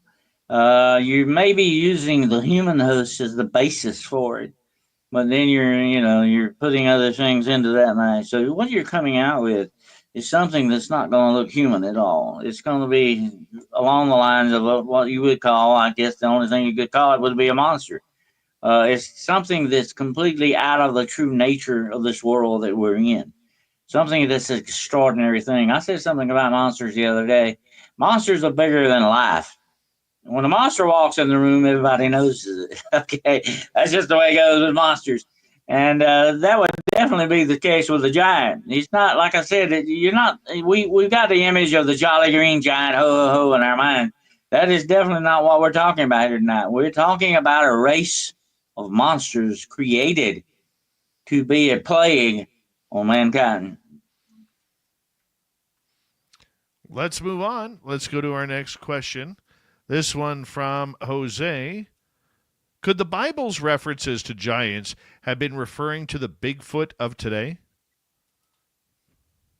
There is an instance with Esau in the Bible, by the way, who was born with hair all over his body. He had reddish kind of hair. And by the way, the Bigfoot I saw had kind of reddish hair too, by the way. I hear a lot of that. That color red keeps popping up for some reason. I don't know what's going on with that. But anyway, Esau was born with hair all over him. Matter of fact, his father was blind, and he went to bless Esau, and his brother, I think Isaac, put a sheep thing over himself. So he thought he was blessing Esau, but he was blessing the other son. Okay, that's the Bible story. That's interesting to note. And there is another story of King Nebuchadnezzar, who God supposedly turned into something like a werewolf or some kind of animal because he lived like an animal in the woods for 7 years. So you've got some very strange incidents. And what makes it so important about the Bible, it is one of the most ancient books that we have a record of, one of them. There are others too. But, you have the stuff of Babylon and Mesopotamia and some of these other records like Gilgamesh and all that. They point to these things, definitely, and then the clues that you got to follow. Let's move on. Let's go next to Monica. Dennis, what about this sword in your backyard that was a death curse? Tell us this story. Oh yeah, I had actually. I've had a few interactions with some covens over the years who didn't like some things I've done. Actually, I don't know why I didn't go out of the way to do some bad things to them, but anyway, they just took it upon themselves not to like me. And I found a very small sword one day sticking out in my front yard by my little front door. And I knew immediately what that was. It was a symbol of a death curse.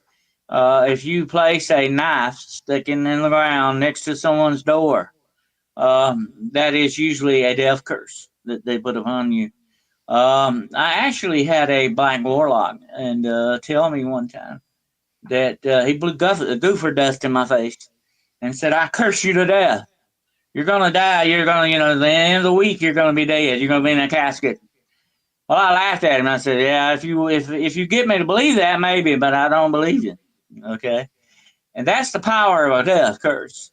It has to have a little bit of your belief to activate it and to get it working on you psychologically. I've even had my door marked with a pentagram. They're trying to put these curses and do all this stuff too, but I think it's in some weird, twisted way. It is a psychological attack. The spiritual attack can also be psychological as well. Very true. For people who may not know what it's like to be spiritually attacked, why don't you tell us? Well, there are many different signs. You feel depression when you shouldn't really be depressed. I'm not talking about having a problem with depression, but just out of nowhere, you get depressed for no reason. You feel on edge. You feel nervous.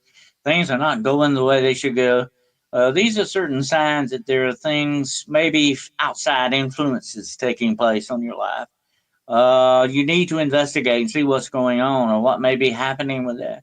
And if it increases and gets worse, and a spiritual attack always does that, by the way, that's one of the big indicators. It doesn't ever get better. It usually gets worse as time goes on. And if this does, like the old cartoon, the guy walking down the street on a sunny day with a cloud of rain over him.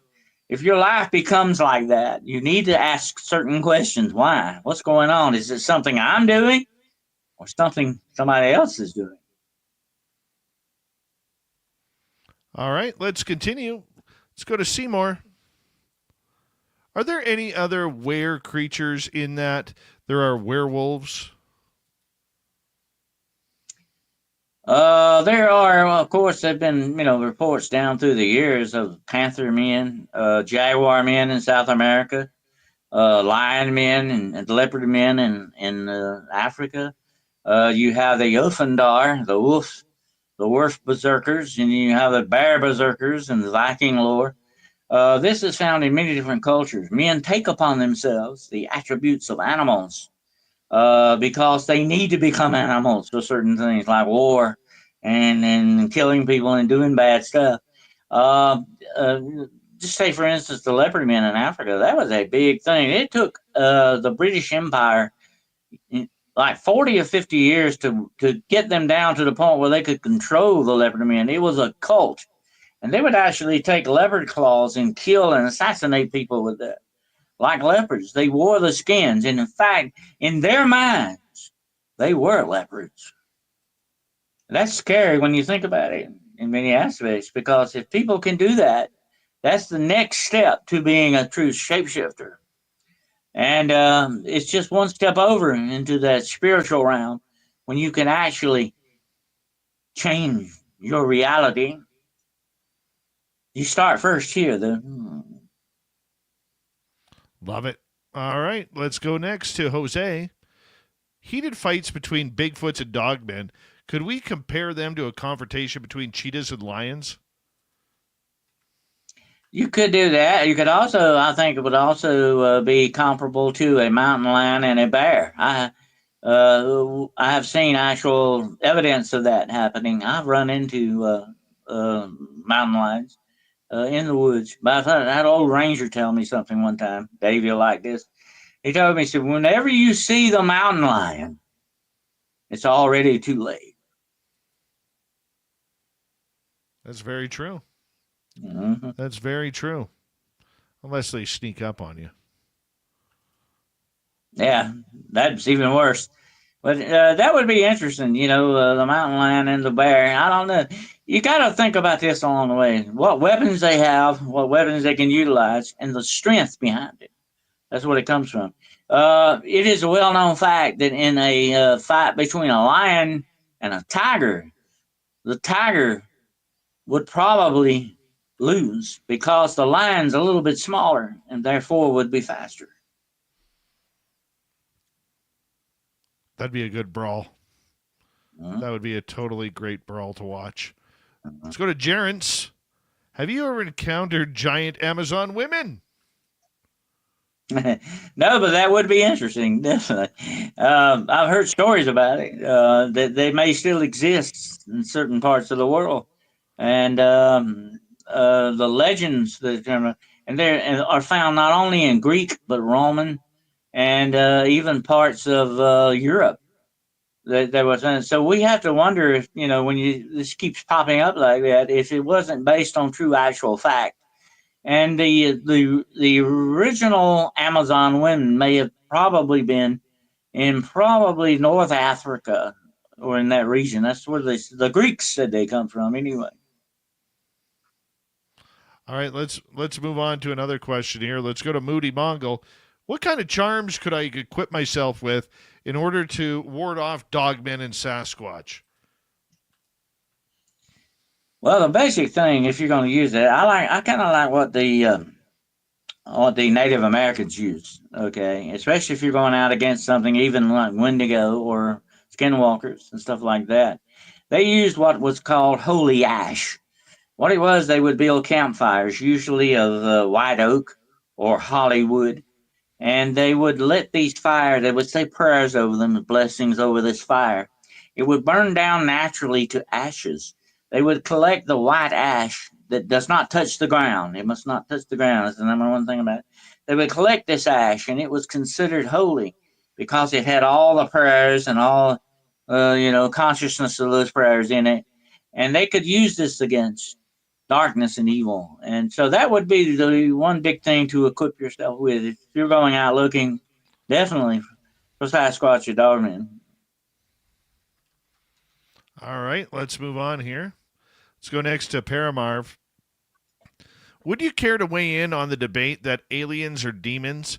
If they are, would they help so many of these experiencers with health issues instead of torment them? I want to tell you this about the demonic. The demonic is very good at using imagery. Let me give you a quick example. Remember Slender Man? He was made up online, okay? But now the demonic is actually using that image. So Slender Man now exists because the demonic has brought it forth that way. Demonic uses imagery. Not only, like I say, demons know what scare you, okay? They know that definitely well. That's one thing they get. And they use fear as a weapon against you, okay? They use it that way. But they are all about imagery. And yes, that would be a great image for them to use of aliens. But I believe that if certain things like fallen angels, you got to remember, you're looking at two different things here. Fallen angels are not demons, and demons are not fallen. There's two different things here. Demons are the spirits, the evil spirits of the Nephilim, okay? Fallen angels are completely different animal altogether here. But the demonic is hooked up. They're both hooked up. They're both got the same goal going, you might say, in that respect. But they would definitely use the alien thing because it has gone into our consciousness now. And some people have even made a religion about aliens. Some people worship the Anunnaki and all these supposed other aliens, just like they once upon a time worship the deities of Egypt. Okay, they're still going on with that. These things were behind a lot of this stuff. So yes, if the image works, they're going to use it. But I also think, without a doubt, there are other definite alien species out there, like reptilians and so, etc., that may be cooperating with these fallen angels in that respect too. I don't disregard that as well. But I think a lot of times what people are experiencing, especially with alien abductions, may not be what they appear to be, because there's a lot of signs. They smell sulfur. The name of God runs these things off sometimes. I I think there was even one case where one woman was being lit, moved through a window by what she thought were aliens to be abducted. And there was like a buzzing noise in the air, and it suddenly went silent. And all of a sudden, they weren't aliens; they were soldiers in uniform. And one of the soldiers said to the other, "Oh, she can see us. Let's get out of here." And they dropped her on the floor and took off. You hear stories about this, okay? So a lot of things, my friends, in this world are definitely not what they appear to be. Some things want you to believe otherwise. Just like vampires use glamour. We call it the illusional glamour. Fairies supposedly use it well. They do this to fool you into getting you to see what they want you to see. Be very careful with that, because that is the one tool and weapon that they are very good at utilizing. Let's move on. Let's go next to Jose again. Do these dogmen tend to be more territorial, therefore aggressive in comparison to the big feet, who really seem to wander more expansively in territory? I think I've come to the conclusion after studying a lot of, and I go over thousands and thousands of eyewitness reports and case histories of these things. I've come to the conclusion that dogman may be very territorial, very much like the mountain lion I mentioned earlier. They have a territory, they guard it, and well, because you do not hardly ever see. There are instances. I can't, like I say, I don't paint all this with a broad brush, okay? But there are, most of the time, he's a loner. Dogman's a loner. Sometimes there may be another dogman there, and when that happens, it is either looks like a female dogman, or that would be a dog woman, or it may be a juvenile that's with him. I got a feeling they're very territorial, just like dogs would be. Every dog that you have, that's why he goes out and wets your yard every now and then. He's marking his territory. They're very territorial that way. He considers the house that you live in with him his territory, not your house, his territory. That's the way they look at these things, and I don't think Dogman would be any different. Carrie is asking, have you ever heard of the face eaters? I've never heard of them. Oh yeah, the face eaters. Yeah, and there's another thing about the face peelers. They supposedly work in Peru, and which sounds like it's like a story out of something like Johnny Quest or something. The face peelers steal faces. By the way, why do you need to steal somebody's face? You gotta ask that question. But then the face eaters are definitely another thing. There are a lot of conjecture about the face eaters that they could be some kind of lost species of hyena type things. They could be some type of apes. Apes are prone to attack you in the face, by the way. There have been several instances, I think, lately of that happening. So you got to wonder what's going on with that. But there are also, in demonology, certain demons that attack certain areas of the body. And one of them is definitely the face. Your face is not just a part of your body. It is your image. It is your being. It is you. And it has a spiritual connection to you in many ways, okay? Just like your name does, by the way. Moving on, go to necessary dialogue. How intelligent do you think Bigfoot is? I think he's very intelligent. To be able to survive the way he does, I had to hand it to him. He's an expert, okay? And I believe if you're going to be stupid, you're not going to survive that well. You're going to definitely be at odds with that. So I think he's incredibly smart, and I think he's more spiritual than the one I saw when he stepped behind that tree in front of me. He was just gone. I still to this day know where that guy went. I mean, I could see down through the forest. He didn't go that way. I looked up the tree and I looked for a hole in the ground.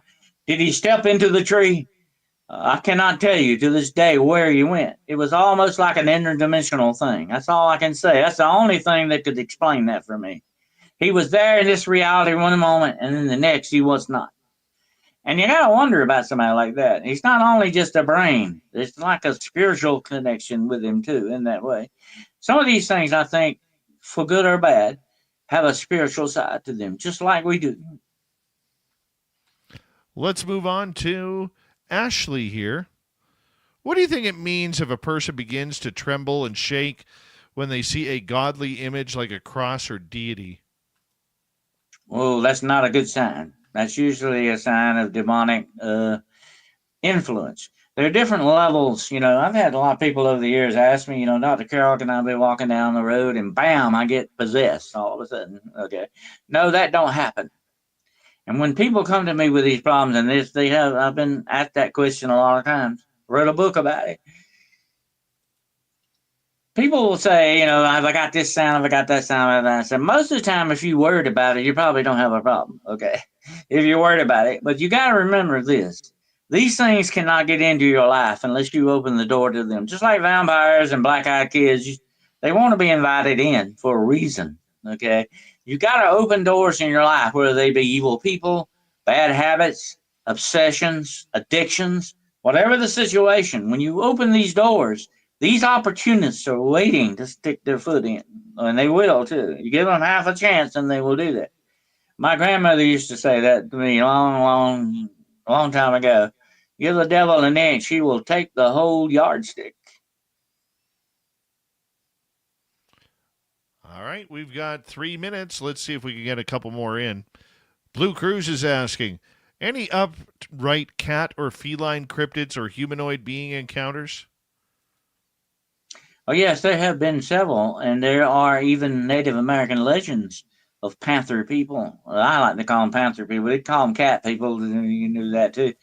But they're feline, definitely.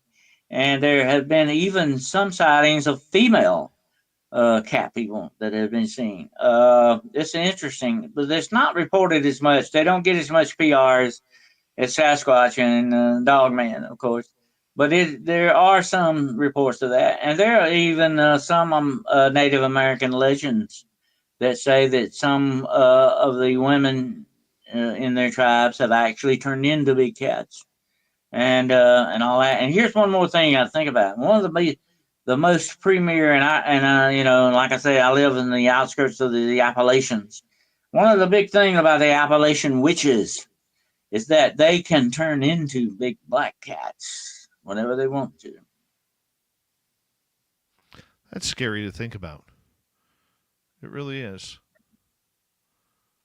Wow. Okay, last question come from Zaddy. Are we thinking of giants in the wrong way?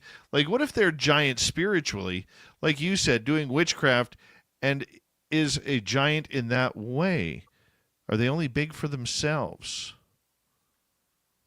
Well, the thing about the giants, and you got to remember this, is their beginning, their origin. Okay, and I don't think you're going to say that the fact that there were good giants and bad giants. They may have been. There may have been some giants that didn't want to be that bad, but they got lumped in with the other ones. That's the way it goes. And that's the way I've said a lot of times with the witches that get mad at me for talking about black dark witches and dark witchcraft. Uh, they're the ones that get the PR. They're the ones that get talked about because it's just like news.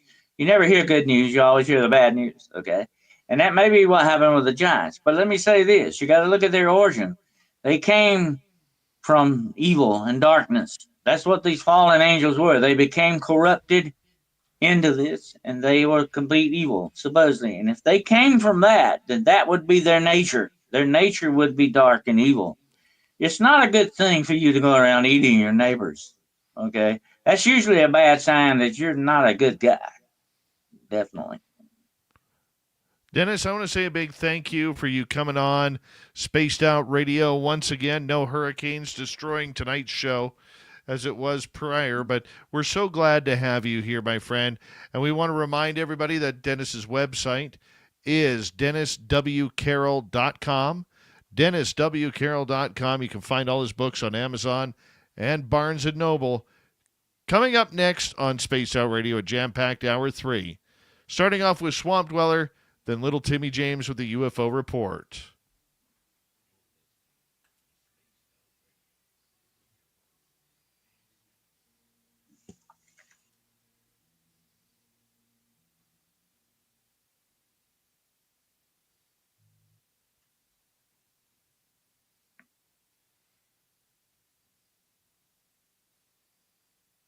All right, Dennis, thank you so much, my friend.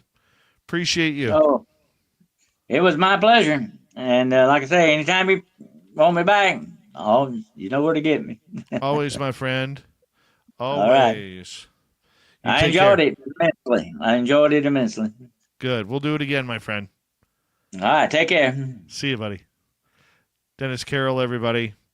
He's awesome. He's awesome. All right. I'll be right back, everyone.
bring in little Timmy James. He's little. What's happening, buddy? How about you unmute your microphone? Try that again. Oh, man. Night Drive, welcome to SOR Chat. Philip Blair, good morning to you. How you doing, buddy? I'm doing good. What about you? Living the dream. Nightmares are dreams, too. Oh, yes, they are. Yes, they are. Yes, they are. Let's see here. Can't believe we're at 5,500 views. I know. That's just ridiculous. In a good way. Very good way. I'm shocked. Thank you to CS, Necessary Dialogue, Kitty, T-Bone, and Gizmo for the super chats. Greatly appreciate the love. And here we go.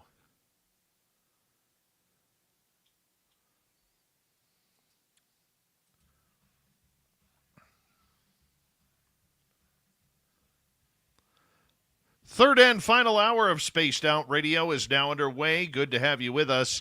My name is Dave Scott. Appreciate you tuning us on in wherever you are on this beautiful planet we call Earth.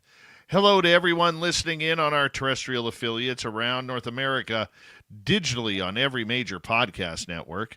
Our website, spacedoutradio.com. We have a plethora of features for you. Rock out to Bumblefoot, read the news wire, check out our swag as well. Follow us on X at Spaced Out Radio, Instagram at Spaced Out Radio Show, and on Patreon in the Space Travelers Club. The Desert Clam has set the password for tonight in the SOR Space Travelers Club. Ichthylophile. Ichthylophile is your password. Use it wisely, Space Travelers, as the Clam sets the password each and every night. Right here on Spaced Out Radio, let's head to the swamp.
Thank you, Swamp Dweller, for another spooky story. If you want more just like that, head on over to YouTube, head and hit subscribe on his channel. thousands of stories right there for free. Let's get to the UFO report.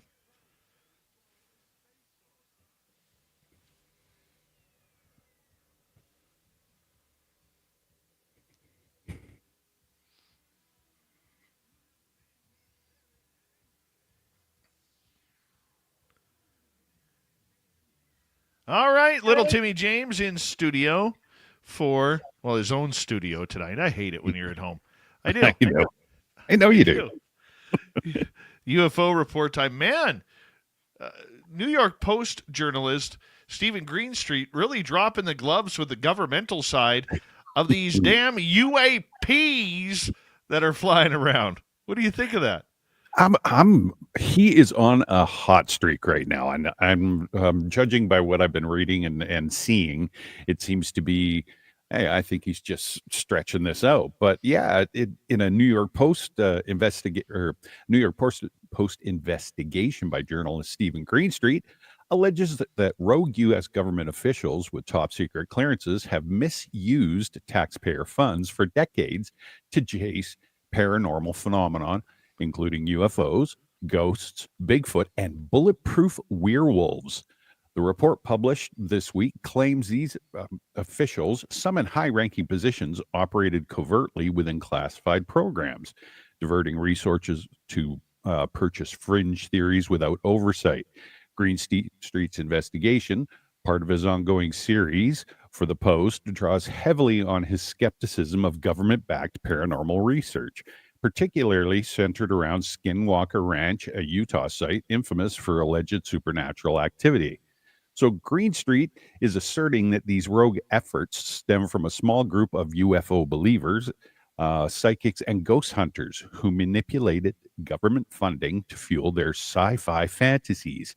He specifically claims, in quotes, the mind-blowing true story involves a group of UFO believers, psychics, and ghost hunters who convinced the government to give them, are you ready?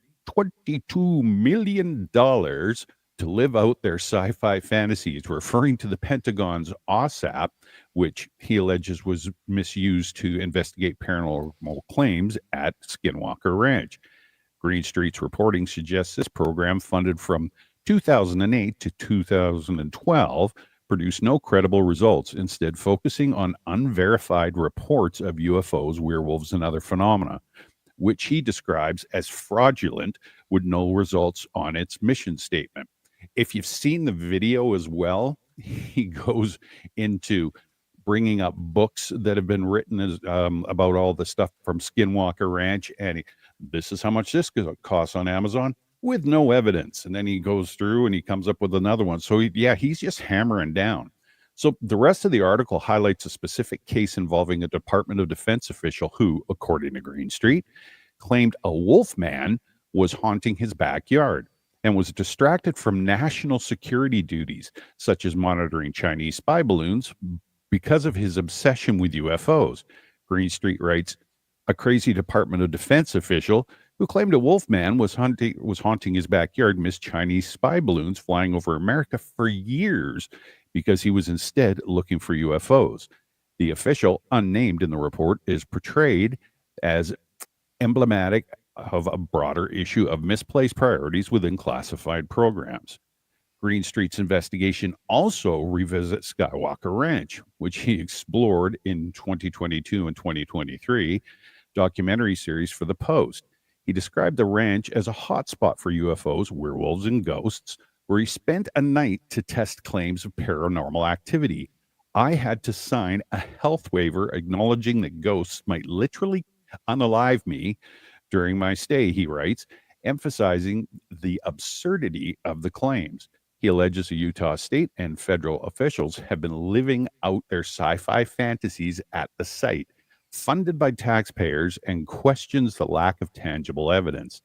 They were out there for months and months without anything to report, he notes, citing sources who claim research fabricated reports of ghosts, paranormal portals, creatures to satisfy their employer, millionaire Robert Bigelow, who purchased the ranch in 1996. And the article also accuses these rogue officials of exploiting the secrecy of special access programs to pursue their agendas. Greenstreet argues that the lack of oversight in these programs, which operate with minimal congressional scrutiny, enables such misuse. The UFO story the media has been pushing for the last 4.5 years is wrong, he claims, suggesting the credible UFO and UAP investigations have been overshadowed by sensationalized paranormal pursuits. He points to Carroll, which in 2024 reported no evidence of extraterrestrial activity or proof that many claims are unfounded, though he extends the skeptic to dismiss broader paranormal research. So this goes on and on. It was like obviously you said, hey, check out this video. It's 25 minutes long, and he goes deep and just, there's no stopping. He's tearing strips off of everybody and calling a lot of people out. I liked the article. I liked the video. What I didn't like about it, I'm just going to play the contrarian here for a minute. Sure. What I didn't like about it was I don't like how he lumps everything in, that this is just a bunch of fantasy that people are playing.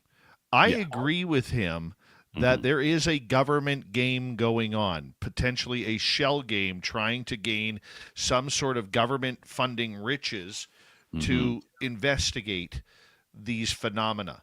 Right. We may not like it, but, I thought he did a great job at bringing it out, including the names that were mentioned, whether it was Sarah Gam, whether it was Alex Dietrich, David Fravor, and many others that he put into question. And never mind everybody throughout Robert Bigelow's Skinwalker Ranch days right to Brandon Fugel today.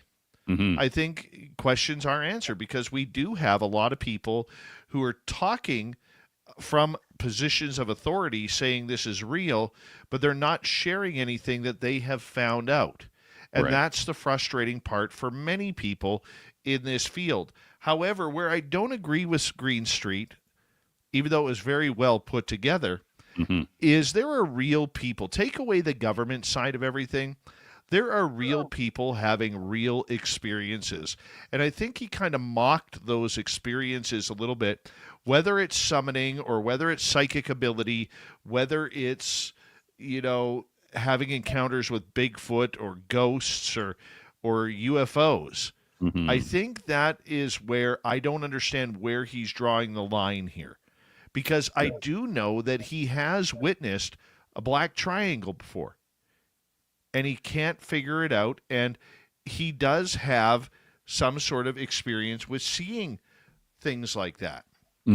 So I'm not sure if he is doing this to try and blow the system up from the games governmentally that are being played, or if he's doing it to try and blow up the entire field as just like playing a board game when you get too mad at playing Monopoly. And you toss the board over.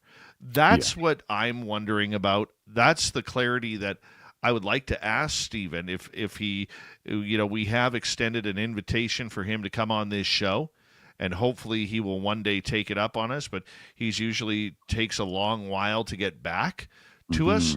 But that's what I would like to ask him, because I do believe, and my attitude has changed on this for probably especially in the last 18 months or so, that there is a game being played by these people.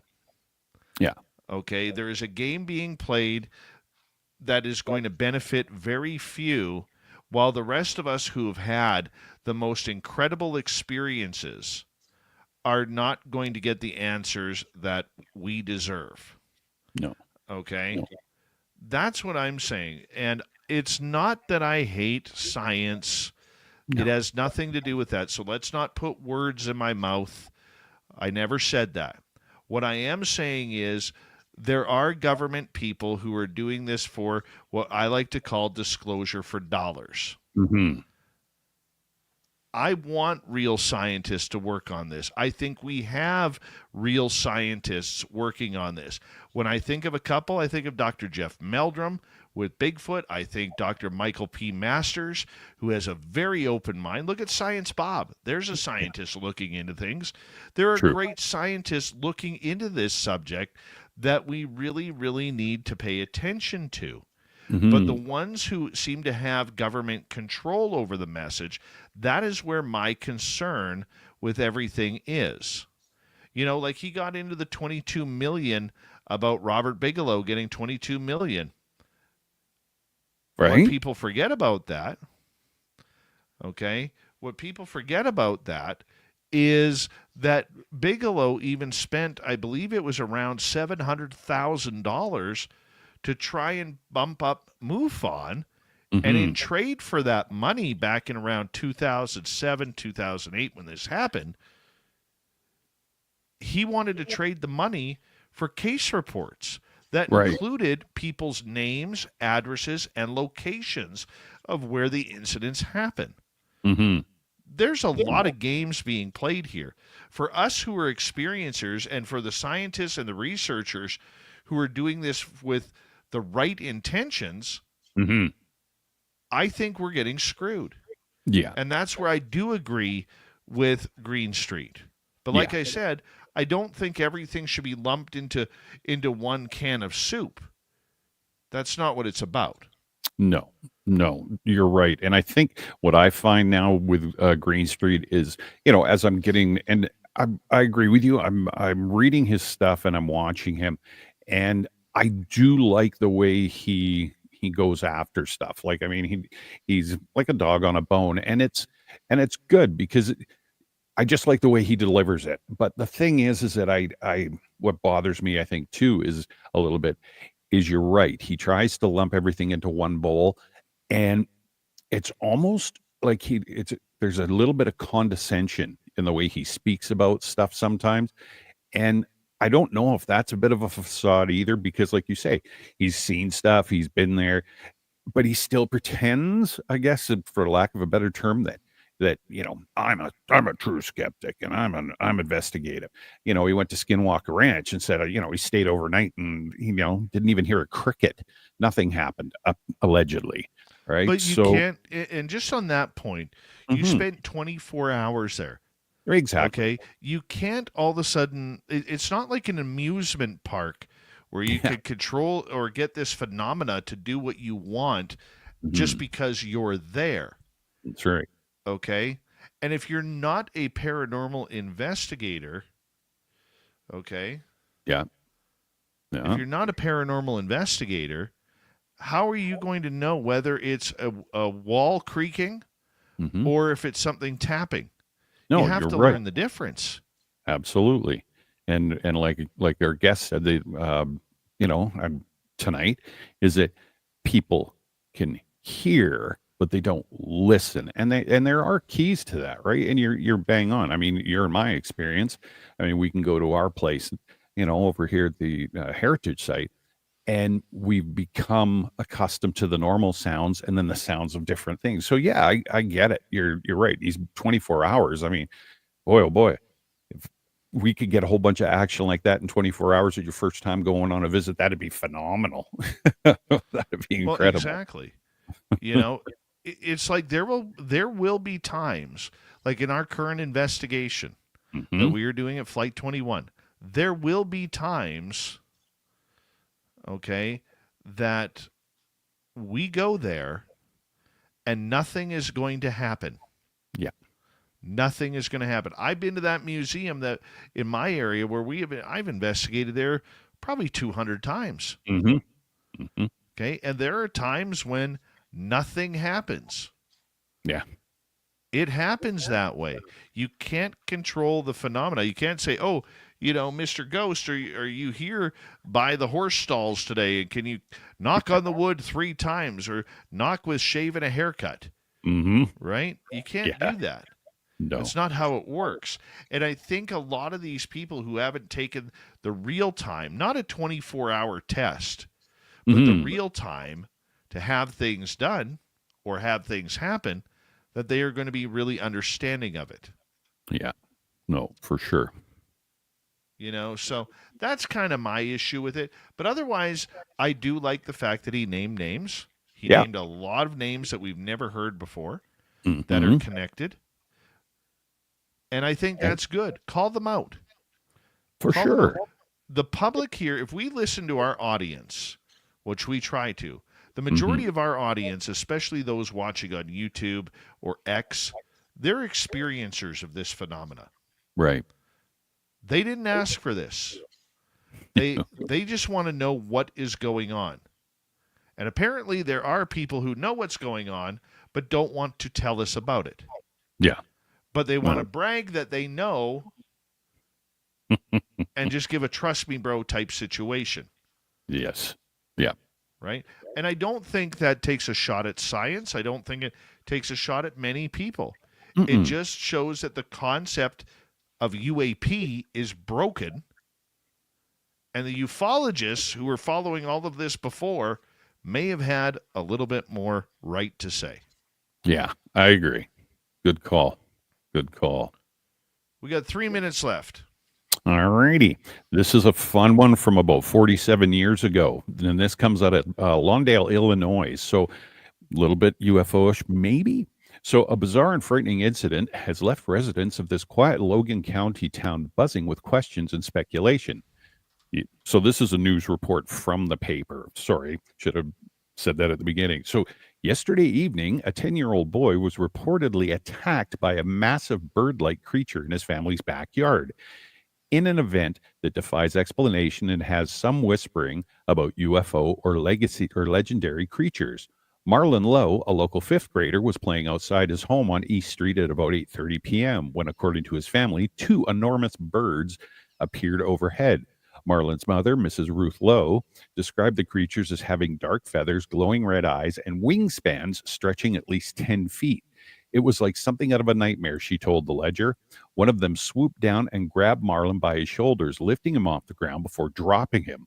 Marlon, shaken and unharmed, except for minor scratches, recounted the ordeal. I was running around, and then I felt something grab me, he said. It lifted me maybe or a foot or two and then let go.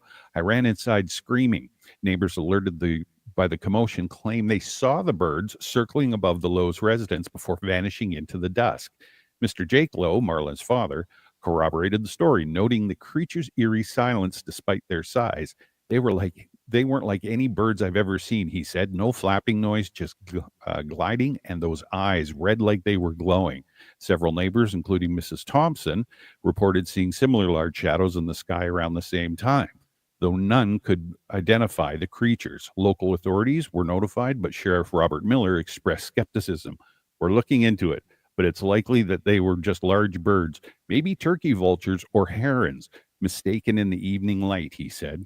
However, the Lowe's and other witnesses insist the creatures were far larger and behaved unlike any known bird. The incident has sparked talk about Thunderbird, a creature from Native American folklore said to resemble a giant bird capable of carrying off people. Others in town are drawing parallels to recent UFO sightings reported across Illinois, including a string of unexplained lights near Peoria last month. I don't know about you, but playing in your backyard as a kid and getting picked up by a bird, I'm not in. Not in. No, I don't want that. No. I don't want that at all. That seems like it would hurt.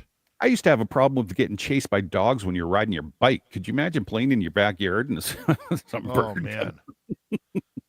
Man. No, We couldn't even ride up one of our streets because the Doberman Pinscher would come chasing us and try to bite us all the time. I think we've all had that, right? Oh, man. I found this story and I was like, gee. Right? Tim, thank you for a great UFO report. Always appreciate you coming on in. We will see you on the weekend You betcha. for a little bit more Flight 21. Dave 101 and the weird news of the week next.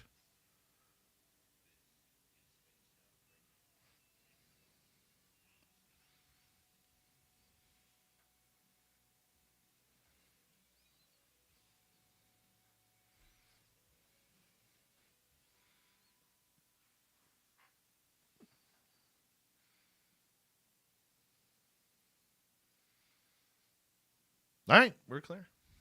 Sweet. Excellent. Yeah, Excellent. I'm so looking forward to do it Saturday. On dude. Saturday, me too. Me too. Yeah. Yep. I'm jacked up for it. Time number 6. Mm-hmm. Definitely.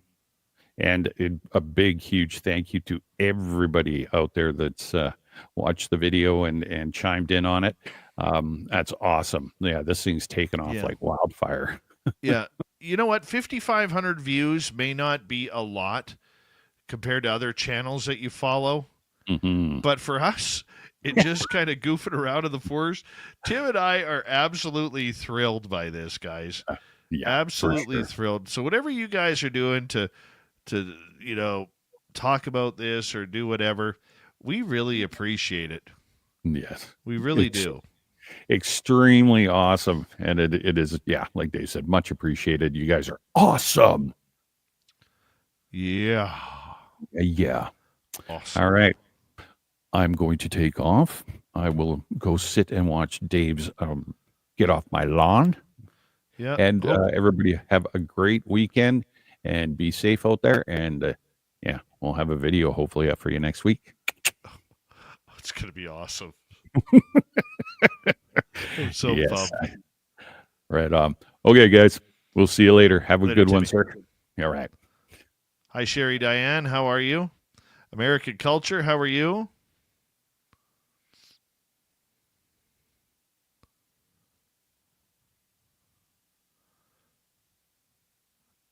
Moody Bongo with an I told you so.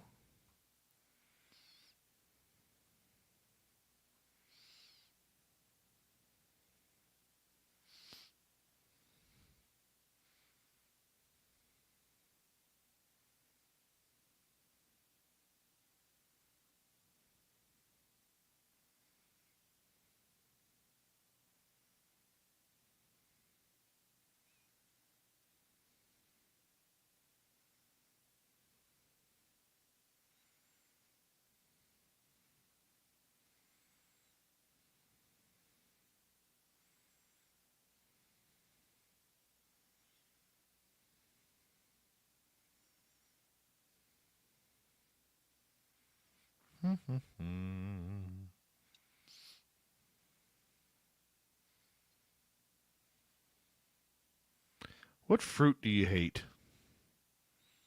What's a fruit you can't stand?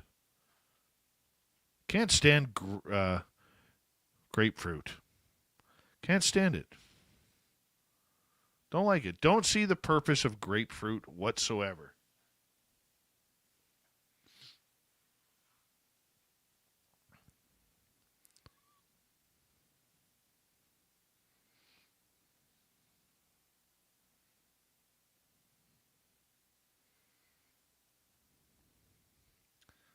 Mango, it's kind of useless.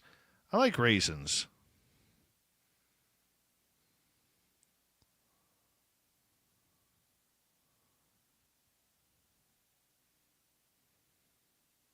But that's what I'm saying. Like, grapefruit is just blah.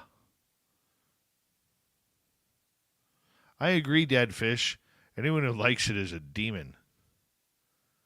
Oh, man.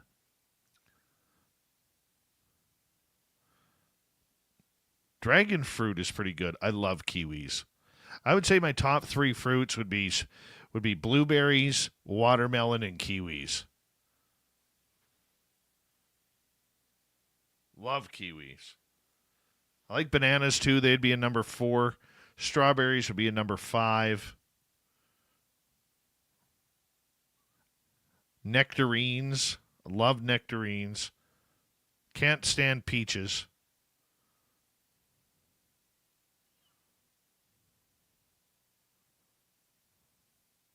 Oh, I like pomegranates. I do.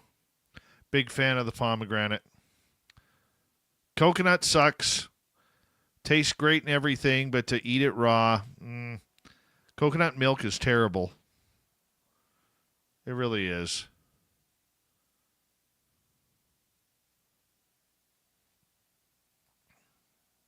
Thank you tonight to our super chatters. T-Bone, my man, Kitty Cattywhack, Gizmo, CS, and Necessary Dialogue. Thank you for the love. Pears are good. I like pears. Blackberries are good, too. Cherries are great.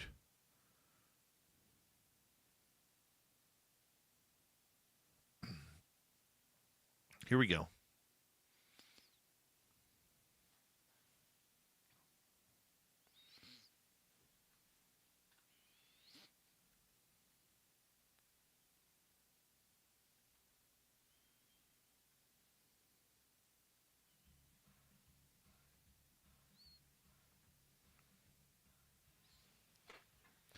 Here we go with the final half hour of Spaced Out Radio tonight.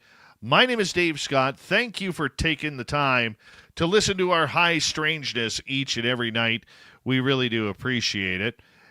If you ever want to get a hold of us, you could go to info@spacedoutradio.com. It's a good way to contact us. Let us know what you think of the show.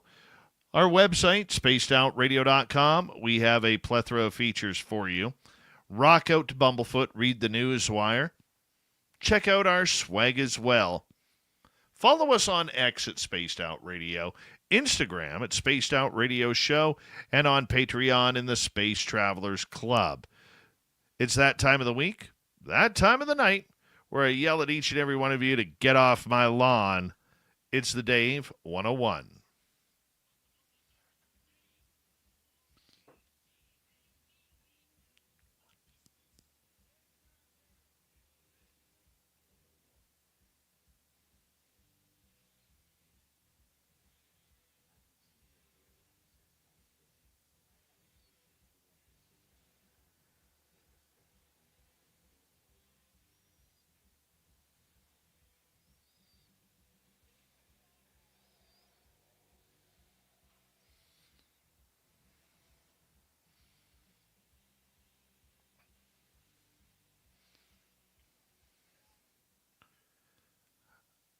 It's great to be skeptical, but is it at times too much to be skeptical?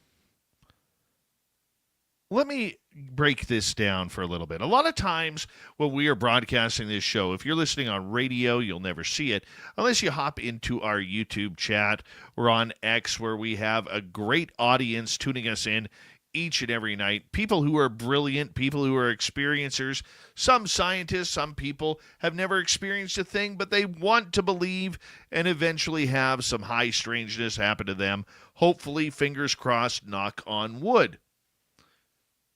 But then you get people out there who come in, and just because they don't believe the guest that we have on, or they don't believe someone's story, immediately that person is a liar, that person is a crook, they're just doing it for clicks, for clickbait, for likes, every social media excuse out there. Now look, I'm not saying that experiencers are fully telling the truth. I think for the majority of them, I would go as high as maybe 98% of them, are just there to try and figure out what's going on because they're trying to put the puzzle pieces together for themselves, trying to figure out what the heck happened to them. But every now and again, you get these people who come in and they throw around these terms like liar, where's the proof, no evidence. And the minute somebody says there's no evidence for any of this, I immediately know that they're probably sitting on a recliner in their underwear, no shirt on, with cheesy poof powder spread throughout their chest hair. It's guaranteed. Their left hand is feeding them the cheese puffs. Their right hand is controlling the mouse. And that's the way it is. Here's what I want the skeptics to know, because I think skepticism is healthy. I really do. The majority of people who have had experiences, who have had something extraordinary happen to them, they are the most skeptical people you will ever meet. For instance, I'm known as the woo guy. People come to me because they want the woo. They want the weird stories. They want the high strangeness. They want to know what it's like catching Bigfoot fart in the woods. But here's the thing. When I'm out in the field, whether it's at Flight 21 or whether it's at our local museum doing an investigation, the one thing that I am always trying to do is find something real and tangible. I am personally not looking woo first. Just because I hear a tree knock, it doesn't mean that it's Sasquatch banging on a tree. It could be a whiskey jack. It could be a woodpecker. It could be something else. Logic always comes first, but the skeptics don't want to quantify that. Okay? The skeptics, they just want to berate and try and go into these subjects to make people feel bad and look bad. Look, you don't have to believe these subjects, and I'm quite okay with that. You're allowed your opinion. But just because your opinion does not coincide with myself, my listeners, or other people on social media or people that you meet who've had ghostly encounters, UFO encounters, cryptid encounters, spiritual encounters, it doesn't mean that they are not telling the truth. All right? One thing that skeptics always seem to forget is opinion is not science. Even though you do not believe, doesn't mean that it doesn't exist. If you're looking for a scientific method, closing the door to something you don't believe is not conducting anything scientific. Okay, now look, let's look at the other side. Plays devil's advocate here for a second. Let's look at the other side of the picture. Yes, a lot of these stories seem very extraordinary. Whether it's alien downloads, okay, or trading items with a Sasquatch, or the ghost of your deceased relative coming over and showing you where your car keys are after you've lost them for the last 3 days and can't find them after tearing up the house and tearing it back again 3 or 4 times during that time. Yes, it's immeasurable. Okay? It's immeasurable, to say the least. You can't control when the phenomena is going to happen. You can't control when a UFO is going to be in the sky. You can't walk into a haunted building, be there for 3 hours or 5 hours or 24 hours or 48 hours, and if nothing happens, sit there and say, well, this place isn't haunted.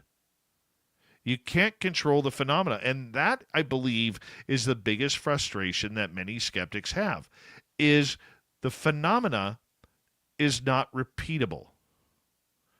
Okay? It is not repeatable in order to try and make these things happen. And as critical as I have been on groups like Skywatcher and people like Jake Barber claiming that they're doing psionics, which the rest of the UFO world knows that it's summoning or CE5, I believe him because I've done it myself. I know what it's like to all of a sudden be staring into the sky and say, come on, just show me where you are. Just show me. And boom, right where you're looking, something happens. It's an incredible, odd, jaw-dropping experience. There is a difference, though, between those who are skeptical about the phenomena because maybe they haven't experienced anything and they just feel that many people in the woo tend to jump to the conclusions a little bit quicker than they do. And that's fine. That's a fair argument. It really is. But when we see what's happening in the UFO world, especially right now, with the government disclosure for dollars game being played. People going to say we have all the answers, but you got to buy my book. Or people making extraordinary claims under the government watchdog, but providing nothing. That's where this frustration, in my opinion, begins. It really does. We know the government is hiding what they know. We also know that there are things the government is hiding from us that they don't want us to know about. Example, UAPs, man-made objects.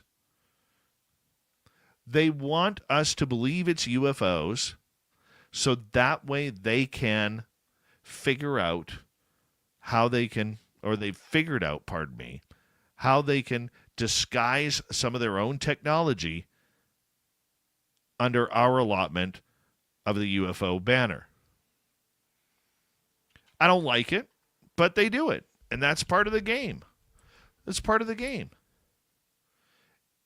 So what is the story? Why the UFO hype over the last number of years? And here's the other thing that I want to make a point on here quickly. If you take Stephen Greenstreet's article from the New York Post, and I do highly suggest that everybody goes and watches that on the New York Post YouTube channel, it is very well done. It really is. But there's a difference between making fun of the phenomena and making it sound outrageous and being skeptical.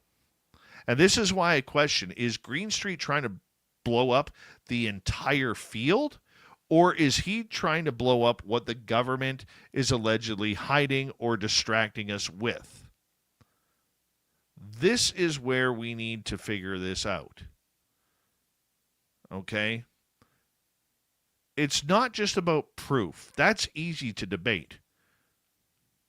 It's not about evidence. There's lots of evidence out there. It's whether or not people will actually do the due diligence, especially the armchair quarterbacks and the armchair researchers who never leave their house, but look at this, hear it for the first time, maybe study it for about 12 minutes, and remember that, at one point in time they saw something about this on Unsolved Mysteries with Robert Stack back in the day, and they sit there and say, that's garbage. That doesn't exist.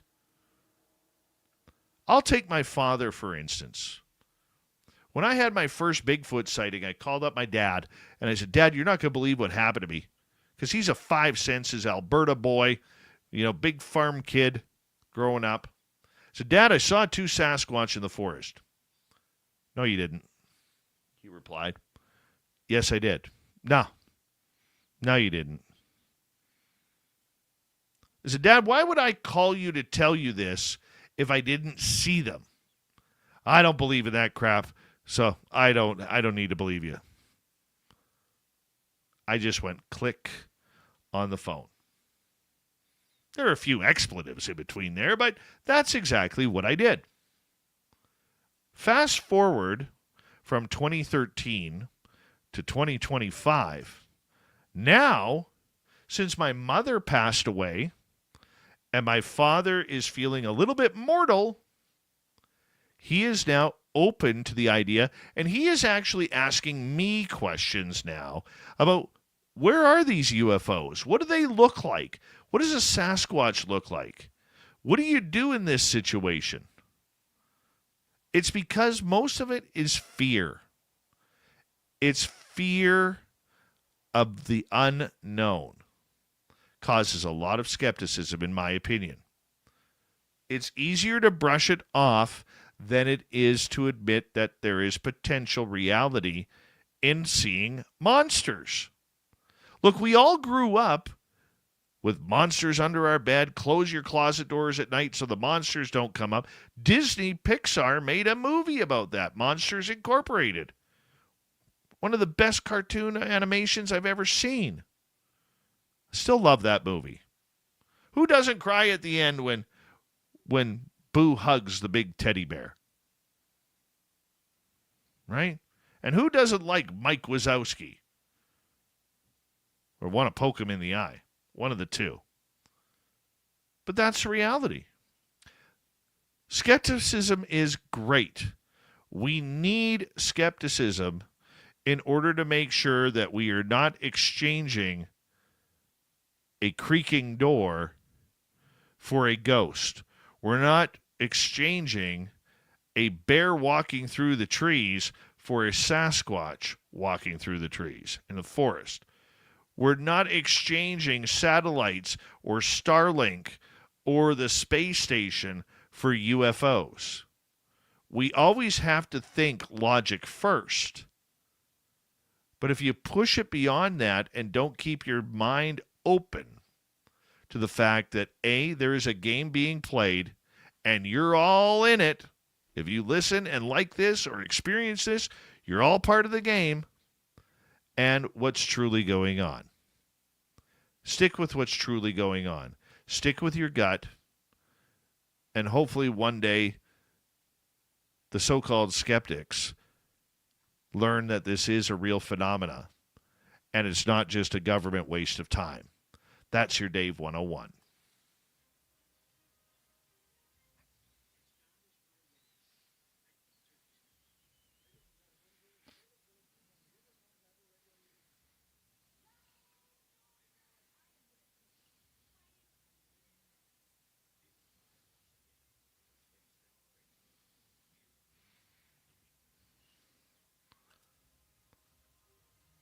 All right, here we go. Guess what? It's the weird news of the week, and I am here to tell you. I don't know if you've heard of this band. They're a psych rock band called the Velvet Sundown.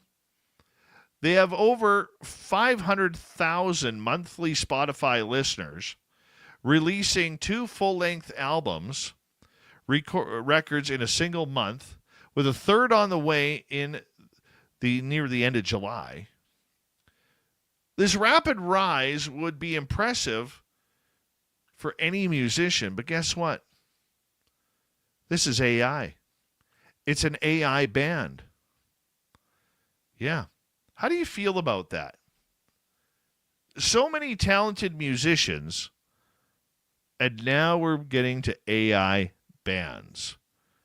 You know, like, give me an example. I don't look like a guy who would like house music, but I do. I like EDM music. I think it's great. Now, I can't dance worth squat. Don't like to dance, but I like listening to EDM. 3 channels I immediately, because I got satellite radio, the 3 channels I first download when I get into a vehicle. I love my rock, my 80s rock, okay, hair metal. That's still my number 1. Okay, number 2, Octane. So it's Ozzy's Boneyard, Hair Nation, Octane. So 4 channels. And then I do a channel called BDM. All right? I do. I like house music. I do. And that is pretty much all AI type music as well, or computerized music. But an AI band? I like being able to see bands in concert. I don't want to go watch a screen. Anyways, the Velvet Sundown have accomplished all of this despite only existing for 2 weeks. In addition to pumping out their albums, There Is No Tomorrow, all images posted on their social media accounts appear to have been made with AI. This inspired internet sleuths to investigate the band's potential fabricated origins. The yellow-tinted smooth over and the hyper-realistic nature of the Velvet Sundown's press photos strongly hints at the use of AI, but little information is available about the group beyond their Spotify artist page. According to their bio, the band's music is a 70s psychedelic, alt-rock, and folk rock, and the lineup is comprised of 4 purported members: singer and mellotron player Gabe Farrow, guitarist Lenny West, synth player Milo Raines, and percussionist Orion Rio Del Mar. Yet these members aren't traceable online beyond the band's Instagram account, which was started just days ago on June 27th. Some of the photos feature the members enjoying burgers to celebrate their second LP release and recreating the Beatles' Abbey Road album cover. Can we just stop doing that? Leave the Beatles alone. It's classic. Yeah. How do you feel about this? 2 albums in less than a month, third album coming out. Nobody knows what they look like. These guys don't exist. AI taking over rock band. I don't know. The U.S. government is preparing to breed billions of flies and dump them out of airplanes over Mexico and southern Texas to fight a flesh-eating maggot. Oh, this doesn't sound like it's pleasant, does it? Yeah, right out of a horror movie. The government's plan for protecting the U.S. from a bug that could devastate its beef industry, decimate wildlife, and even kill household pets. This weird science has worked well before. It's an exceptionally good technology, says Edwin Burgess, assistant professor at the University of Florida who studies parasites in animals, particularly livestock.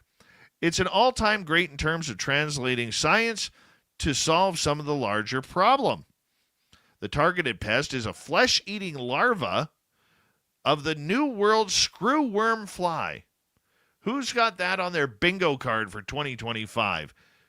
Flesh-eating larva of the New World screwworm fly. The Department of Agriculture in the U.S. plans to ramp up the breeding and distribution of adult male flies, sterilizing them with radiation before releasing them. They mate with females in the wild, and the eggs laid by the female aren't fertilized and don't hatch. There are fewer larvae, and over time, the fly population dies out. It's more effective and environmentally friendly than spraying the pest into oblivion. And that is how the U.S. and other nations north of Panama eradicated the same pest decades ago. Sterile flies from a factory in Panama kept the fly containers there for years, but the pest appeared in southern Mexico late last year. And now the flesh-eating, I got to say that again, the flesh-eating larva of New World screwworm flies is hopefully going to be eradicated once again. Screwworm fly. Never heard of it. As we say goodnight to all of you, and hello to Mr. Ron Bumblefoot Thal, rocking in the background with Little Brother is Watching. Bumblefoot is the official music of Spaced Out Radio, rocking us in and out of every single show. Get your horns up for the guitar god himself. Special thanks to everybody listening in at work, at home, in your cars, wherever you may be. Thank you to everyone in our chat rooms tonight. YouTube, Twitch, LGAB, Facebook, Spreaker, LinkedIn, the Space Travelers Club, and on X at hashtag Spaced Out Radio. Remember, this show is copyright by Spaced Out Radio and SOR. Make that Bigfoot Broadcasting Limited. Thank you so much for choosing to share your evening with us, because together, my friends, we own the night. Mr. Bumblefoot, we need a favor. We need you to take us home.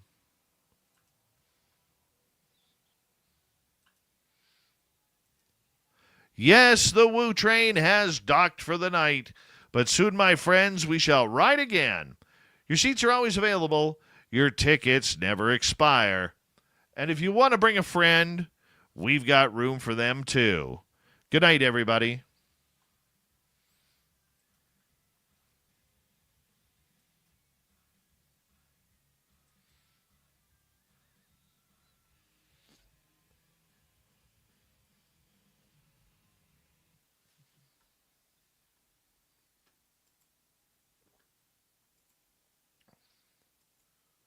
Good job, everybody. You guys did great listening in tonight. You really did. Sure, we had some stuff happen in the chat room a little bit, but that's okay. That's okay. July 10th. Remember, July 11th is 7/11, and as of midnight Pacific time, you can go to 7-Eleven and get your free Slurpee.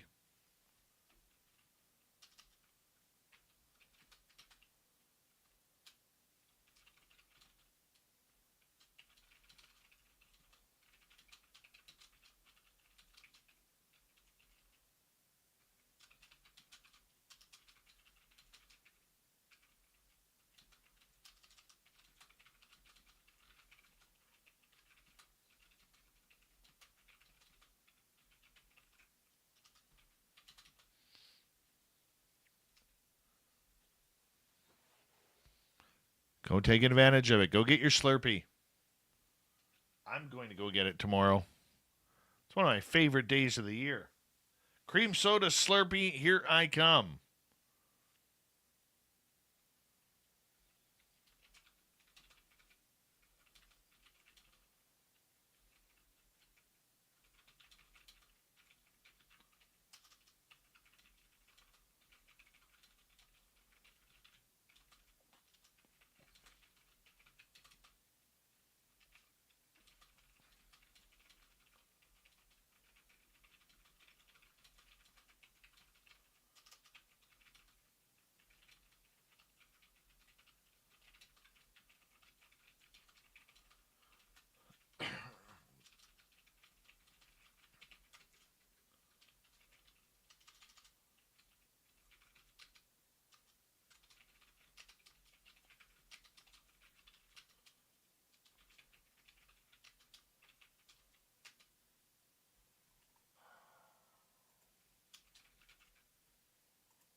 Publish. Here we go. Close that. Oot. Good night, T-Bone. Thanks for a great night, buddy.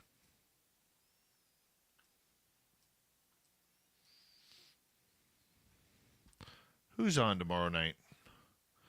Attila Caldi. We're going to talk about Australian UFOs tomorrow. Attila's been on the show a couple of times. He's great. Such a fun guy to have on the show.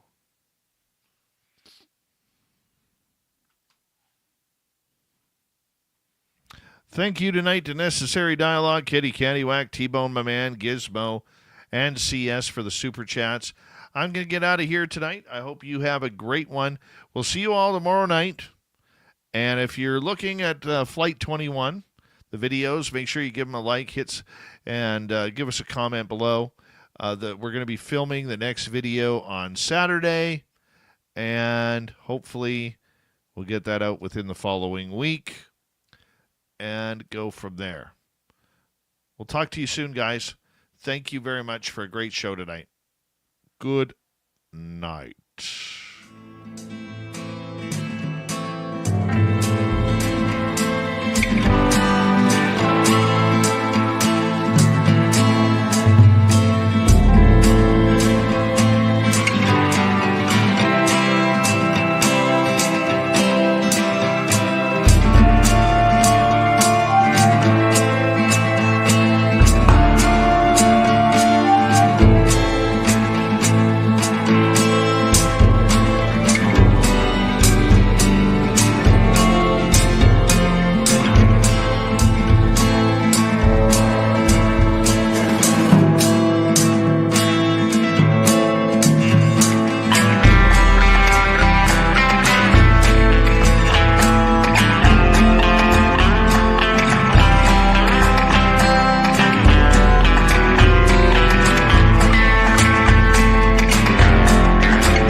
Healthy, my friend. You too. You need bail money, give me a call. Always, Dad. Take care. You too.